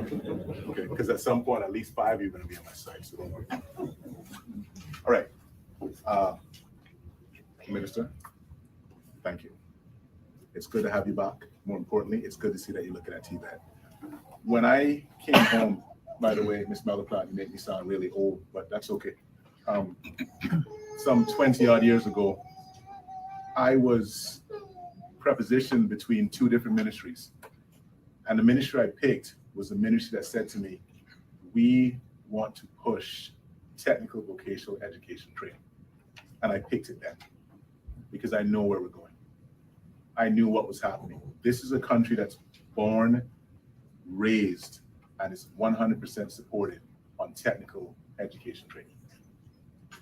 You, how do I say this? You're cognitive thinkers. You're not normal. The way you think is not the way most people think. The way you solve problems, the way you figure out technical stuff, it's not the way everyone else thinks. And talking to my technical people, it's beautiful. I am always in awe of how your brain figures out things. But I'm also highly honored, and it's been an amazing year to teach the NCCR program for project management. It has been my honor because as a third generation teacher, to come back to watch how what I have in theory or what I have in practice come to theory has been good. I have some students that are in the class with me now or are here with me now, and I want to thank you for giving me that opportunity as well. So let me start with this. Today isn't another day in the Cayman Islands. It's a moment to transform in technical and vocational education. And I'm thrilled, highly thrilled, to introduce the first ever Cayman Islands chapter of the National Technical Honor Society. That's you. A force that will ignite passion, celebrate excellence, and bridge bridges between education. I know she's still great. I'm ready now. Just let's make sure we know that, okay? Am I loud enough now? Can you hear me? Can you hear me? Can you please tell me you can hear me? Can you imagine a place where your talent is not only recognized, but celebrated? A place where every effort you put into mastering your craft sets you apart from the rapidly evolving economy. In the Cayman Islands, technical skills are not just important, it's the pulse that drives creation, innovation, and our future. From the bustling construction sites to the cutting-edge healthcare facilities, demand for skilled expertise is soaring. Studies from the Cayman Islands Labor Force Survey revealed a growing need for professionals who can turn technical know-how into tangible results, and today we're answering that call. Like the minister, I have a host of woodworking tools at home, and about 3 or 4 times a year I pull them out. I look like a real expert. I've got on a jumper, and then my partner looks at me and goes, it's time to go back inside. You've done your 5 minutes. Let's go. So I've only managed to build 1 birdhouse, maybe 2 or 3 planter boxes. That's about it in the last 3 years. But I promise I'm gonna do a bit more. And here's why. My greatest asset is also in the TVET program. He is 19 years old, and he told me point blank, this is what he wants to study. He made it very clear to me he's going to take a car at 16 and take it apart and fix it. I was a little bit lost because when I found out what it means to actually rebuild the whole engine and then the whole car, I was, again, a little lost. I started shelling out money as I normally do because at that point I knew it's going to cost me a crap load, just like you guys. Don't worry. He then told me that as if he didn't have enough out of my pocket, he reminded me that he wanted to do aircraft mechanics. Smart move, kid. Take it all now. So you've got what you need, just take the whole book. And like you, he thinks the same way. When I had the opportunity to try and fix something in the house, I picked up the phone and I made a phone call 670 miles away and said, I can't figure this out. His response, put it on FaceTime, let me have a look. Put it on FaceTime. Okay, click. And he's talking to me and you can hear him going through the points in his head. And he figured it out. I'm standing there. The technical guy who's trying to install the radio standing there. We're both trying to figure this out. It's been 3 days. Clearly, I'm paying him too much money to install this unit. And this kid figures it out in 10 minutes. 10 minutes. So, I took back some of my money from the guy who was working. And I showed it to him on the thing. I said, I'm sending this to you. It's okay, bro. You got you. I'm kidding. I did not. But that's how it is. when I'm on a job site and I listen to guys who are telling me that we're gonna commission an AC unit, AC units, project managers, HVACs, you list them, okay? Their thought process is totally different. Because here's the thing, your chapter that you're going with is gonna align seamlessly with the national framework. And the more we have technically skilled people in this industry, the more aligned our industry is gonna be with the national standards of the country. And more importantly, what's a national standard in the world? You're no longer coming in and someone going, you don't have the necessary skill level, you don't have the necessary expertise, you do. So be proud of that.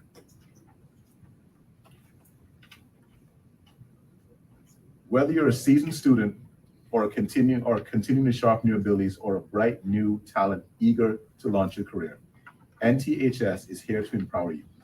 This chapter is designed to make every one of you feel valued and motivated. Ask yourself, how amazing would it be to be part of a society that not only acknowledges your achievements, but also arms you with scholarships, networking opportunities, and real-world connections? That's exactly what NTHS is bringing for you. Be happy. The membership in NTHS means that you are joining a vibrant community of dedicated individuals who are pushing boundaries and reflecting or redefining what it means to be a technical professional. It's a call to lead, to inspire, and to make a lasting impact on your industry and community. I'm in that business. I'm a TVET person because my job is 100% technical vocation. And I use every single opportunity I can to do the same thing. The society is going to give you the same type of opportunity. It's more than awards and accolades. It's about crafting a legacy of leadership, collaboration, and consistent growth. Today marks the beginning of a journey that promises to transform the landscape of technical education, and altogether as members of the first ever NTHS chapter. We are set to empower careers, ignite innovation, and shape a future where technical skill and creativity lead the way. So to all future innovators and skilled professionals, embrace this opportunity with a passion and determination. Let us set a new standard for excellence, celebrate every achievement, and build a stronger, more dynamic workforce to our nation. I want to thank all of you and welcome you to the National Technical Honor Society in the Cayman Islands. Your future begins now. Thank you.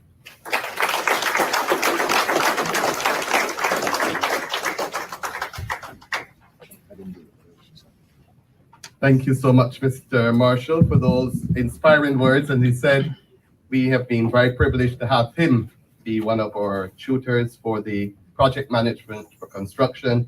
And as he rightly said, some of his students are here and they have been spreading the word. We had 18 in our first class, now we have 22, and we look forward to broaden. So if you know persons who are in the construction field, who are soon to be project managers, who if you have a project, then register for that course this September. I now invite Mrs. Tanique Dunbar-Mellifont to present a token of our appreciation to Mr. Rohan. Can we give her another speech for a really good?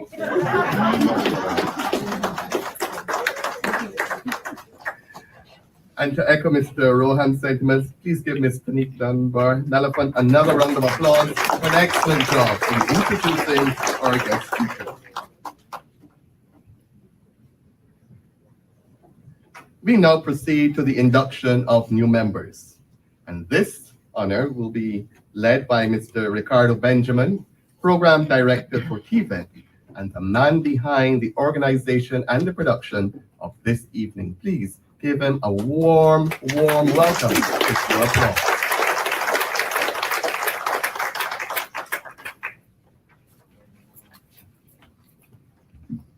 Good evening, everyone. Protocol already been established.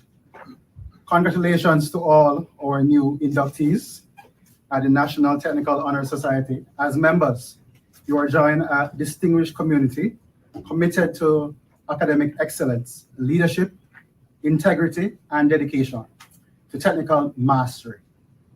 Membership in this society recognizes your hard work, perseverance, and passion for your chosen career path. It also signifies your responsibility to uphold the highest standards of professional and community service.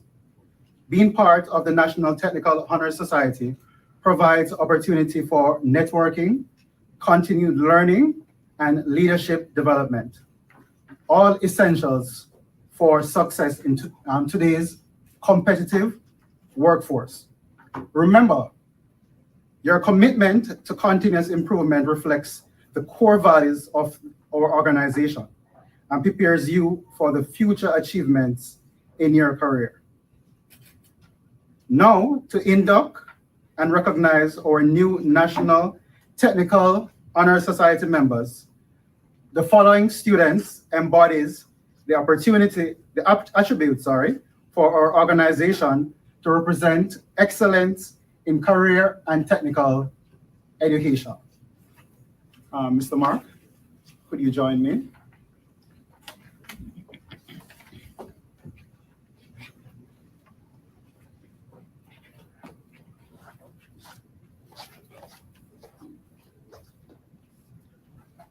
Our first inductee this afternoon, Desaran Ramsaran. Greet him with a round of applause, please.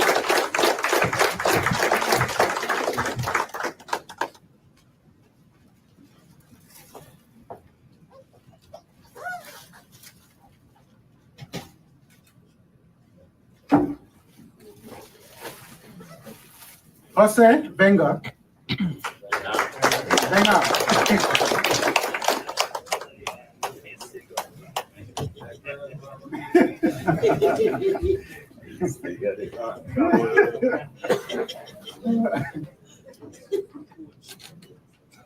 Rashid Williams.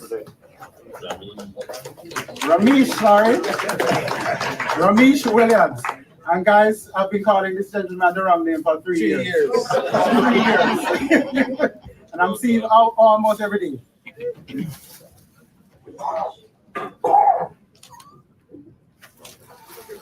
Roman Miller.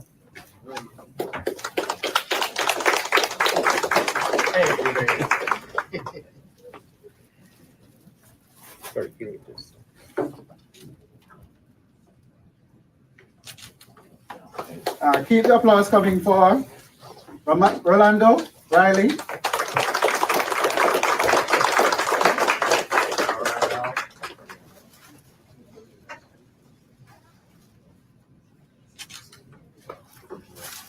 Oshan Smith.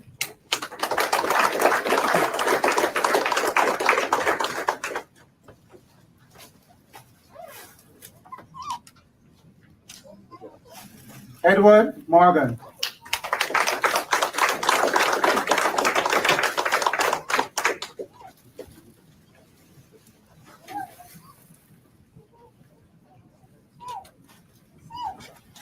Thank you, Mr. Mark. May I invite Mr. Joel Francis to the stage to assist in giving out the gifts and the certificates as well.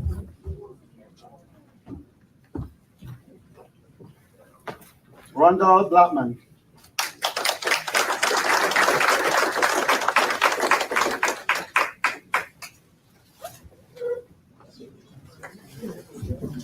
DeAndre Borden.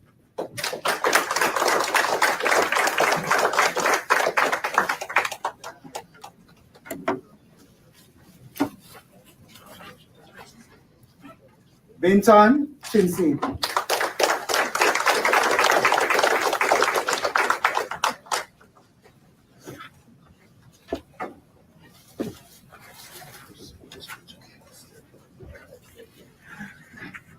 Prince Saunders.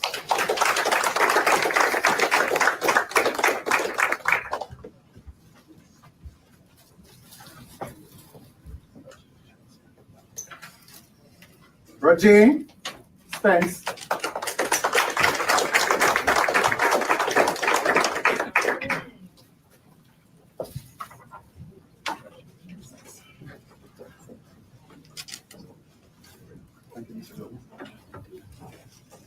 May I now invite the Honorable Minister.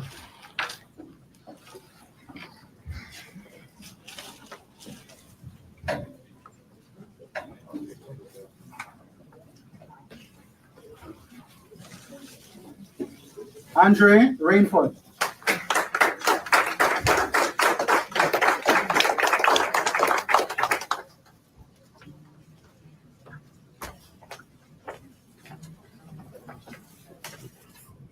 Sean Melifant.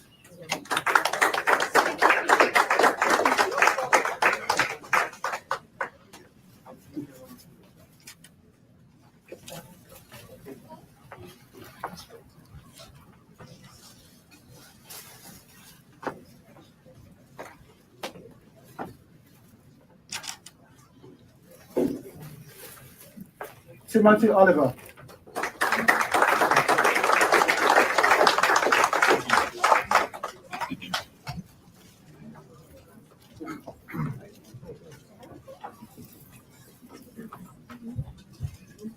Alex Plummer.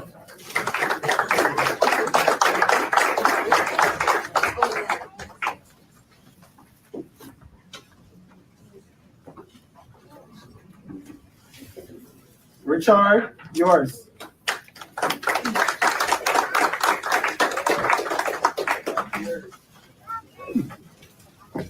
Is not yours.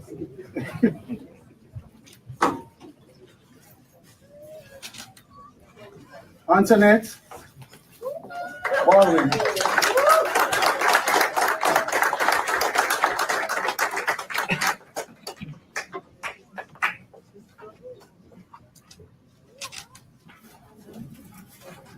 And finally, Nellie Kelly.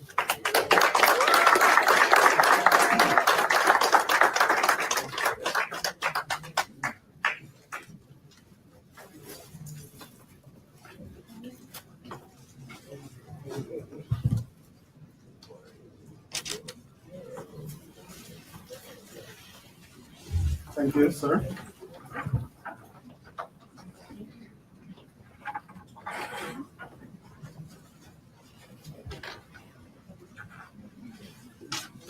Inductees, you are now members of the National Technical Honor Society. Please confirm this by us reciting our pledge and membership. Please stand.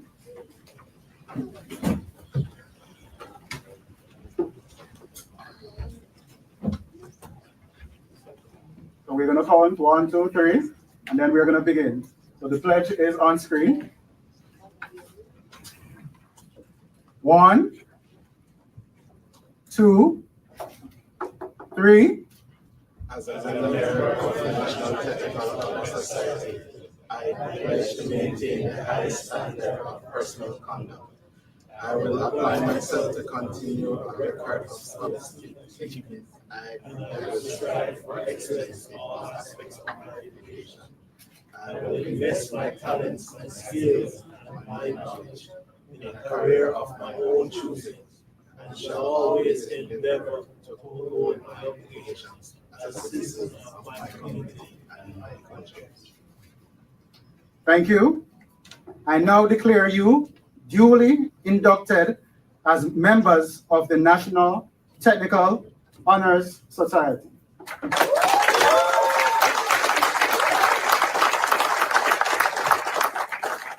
Please be seated.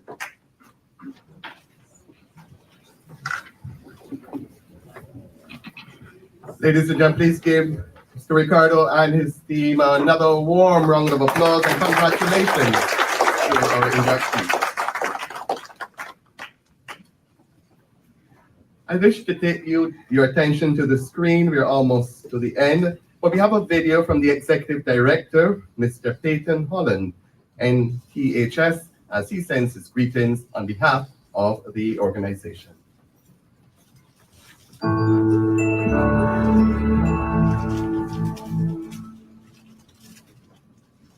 Congratulations, NTHS inductees.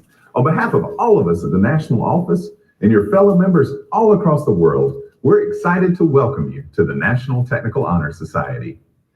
Each of you have shown tremendous dedication and effort in acquiring the skills that you need to be successful in your next step, whether that's continuing your education and training or entering into the workforce.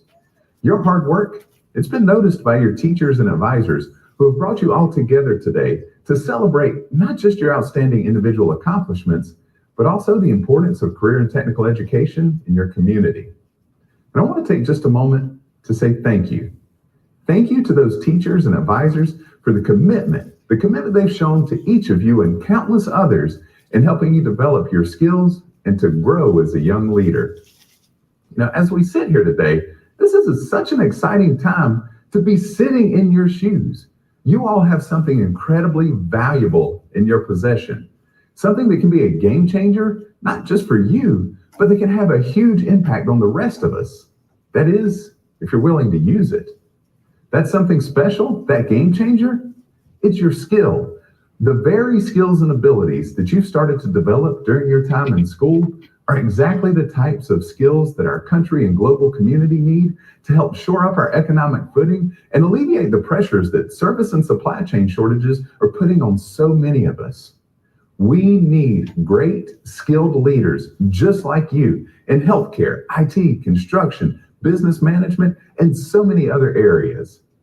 In a survey last fall, the National Association of Business Economics found that nearly half of American companies they surveyed reported a shortage of skilled workers. That means there's a tremendous opportunity for each of you because you are developing the skill and abilities that employers all over the world are having difficulty finding. If you continue to hone and develop those skills, I'll tell you, your potential is only going to be limited by how far you want to go. Embrace this moment tonight as we celebrate your incredible accomplishments. But beyond embracing, let this moment stir in you a desire to continue to equip yourself with every skill set that you possibly can. For each skill that you learn, every credential that you attain, it opens another door for you to decide how you're going to use your career to make a difference in both your life and the lives of others. And I want you to know that NTHS is here to help support you in that journey to grow those skill sets. I want to remind you all that NTHS provides nearly $300,000 per year in scholarships to support our members who want to continue their education, to continue their skill development. All of our current members and new inductees, you're eligible to apply for those scholarships right now. Just visit nths.org and log into the student portal and get started. You're also going to have access to incredible benefits like letters of recommendations, partner discounts, and add-ons that will give you the opportunity to explore careers, develop your employability skills, and so much more. Simply put, we believe in you, and we want to support you in any way that we can. Always know that NTHS exists to support and celebrate you. Students who believe in investing in themselves and in acquiring the skills that you need to build your futures. And as I said to many students last year, and I plan to continue to say long into the future, our nation has and always will rely on career and technical education to keep us moving forward. From our healthcare experts that take care of us, to our construction craft experts that build critical infrastructure, to our technology experts that keep us all communicating and working together. Every aspect of CTE is and always will be essential. And I just want you to know that I feel so confident in our future with each of you at the helm. So on behalf of the entire organization, I want to say thank you. Thank you for your hard work. Thank you for your commitment. Thank you for embodying the 7 attributes of the National Technical Honor Society. And most of all, I want to say congratulations and welcome to the National Technical Honor Society.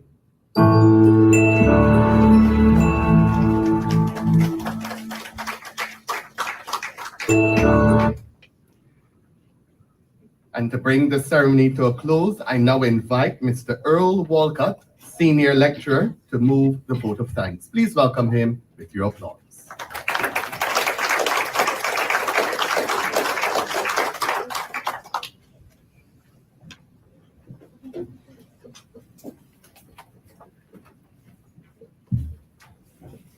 Ladies and gentlemen, good evening.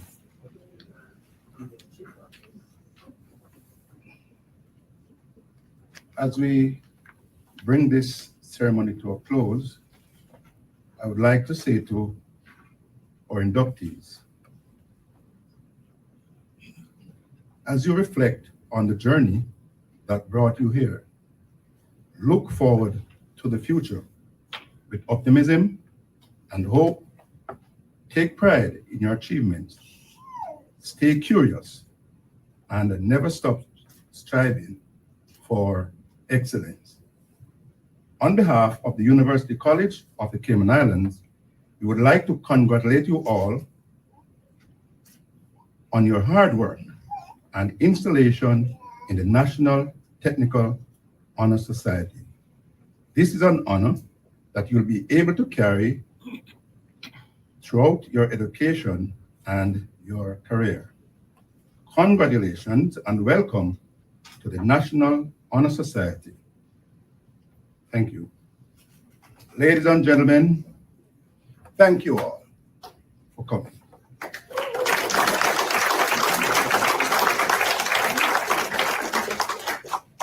And as Mr. Earl says, we want to thank all of you for coming. It has been our pleasure. We want to invite you to take photos, but Mr. Minister, before you go, if you can honor us with one photo of the group. But this brings us to the end. We invite you to join us for light refreshments, intermingle. Those of you who know colleagues or practitioners in the field, you can direct them to us as we look to recognize others in the field in technical education and training in the next year. Thank you all so much, and continue to have a wonderful evening.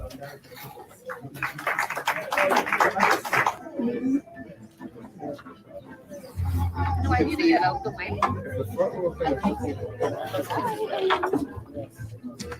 Shuffle.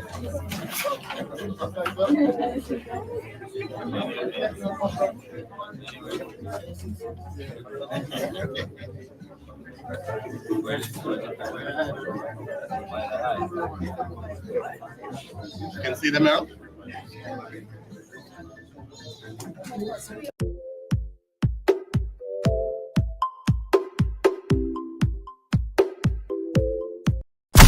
Thank you for tuning in to another episode of The Cold Hard Truth on Bobo 89.1 FM.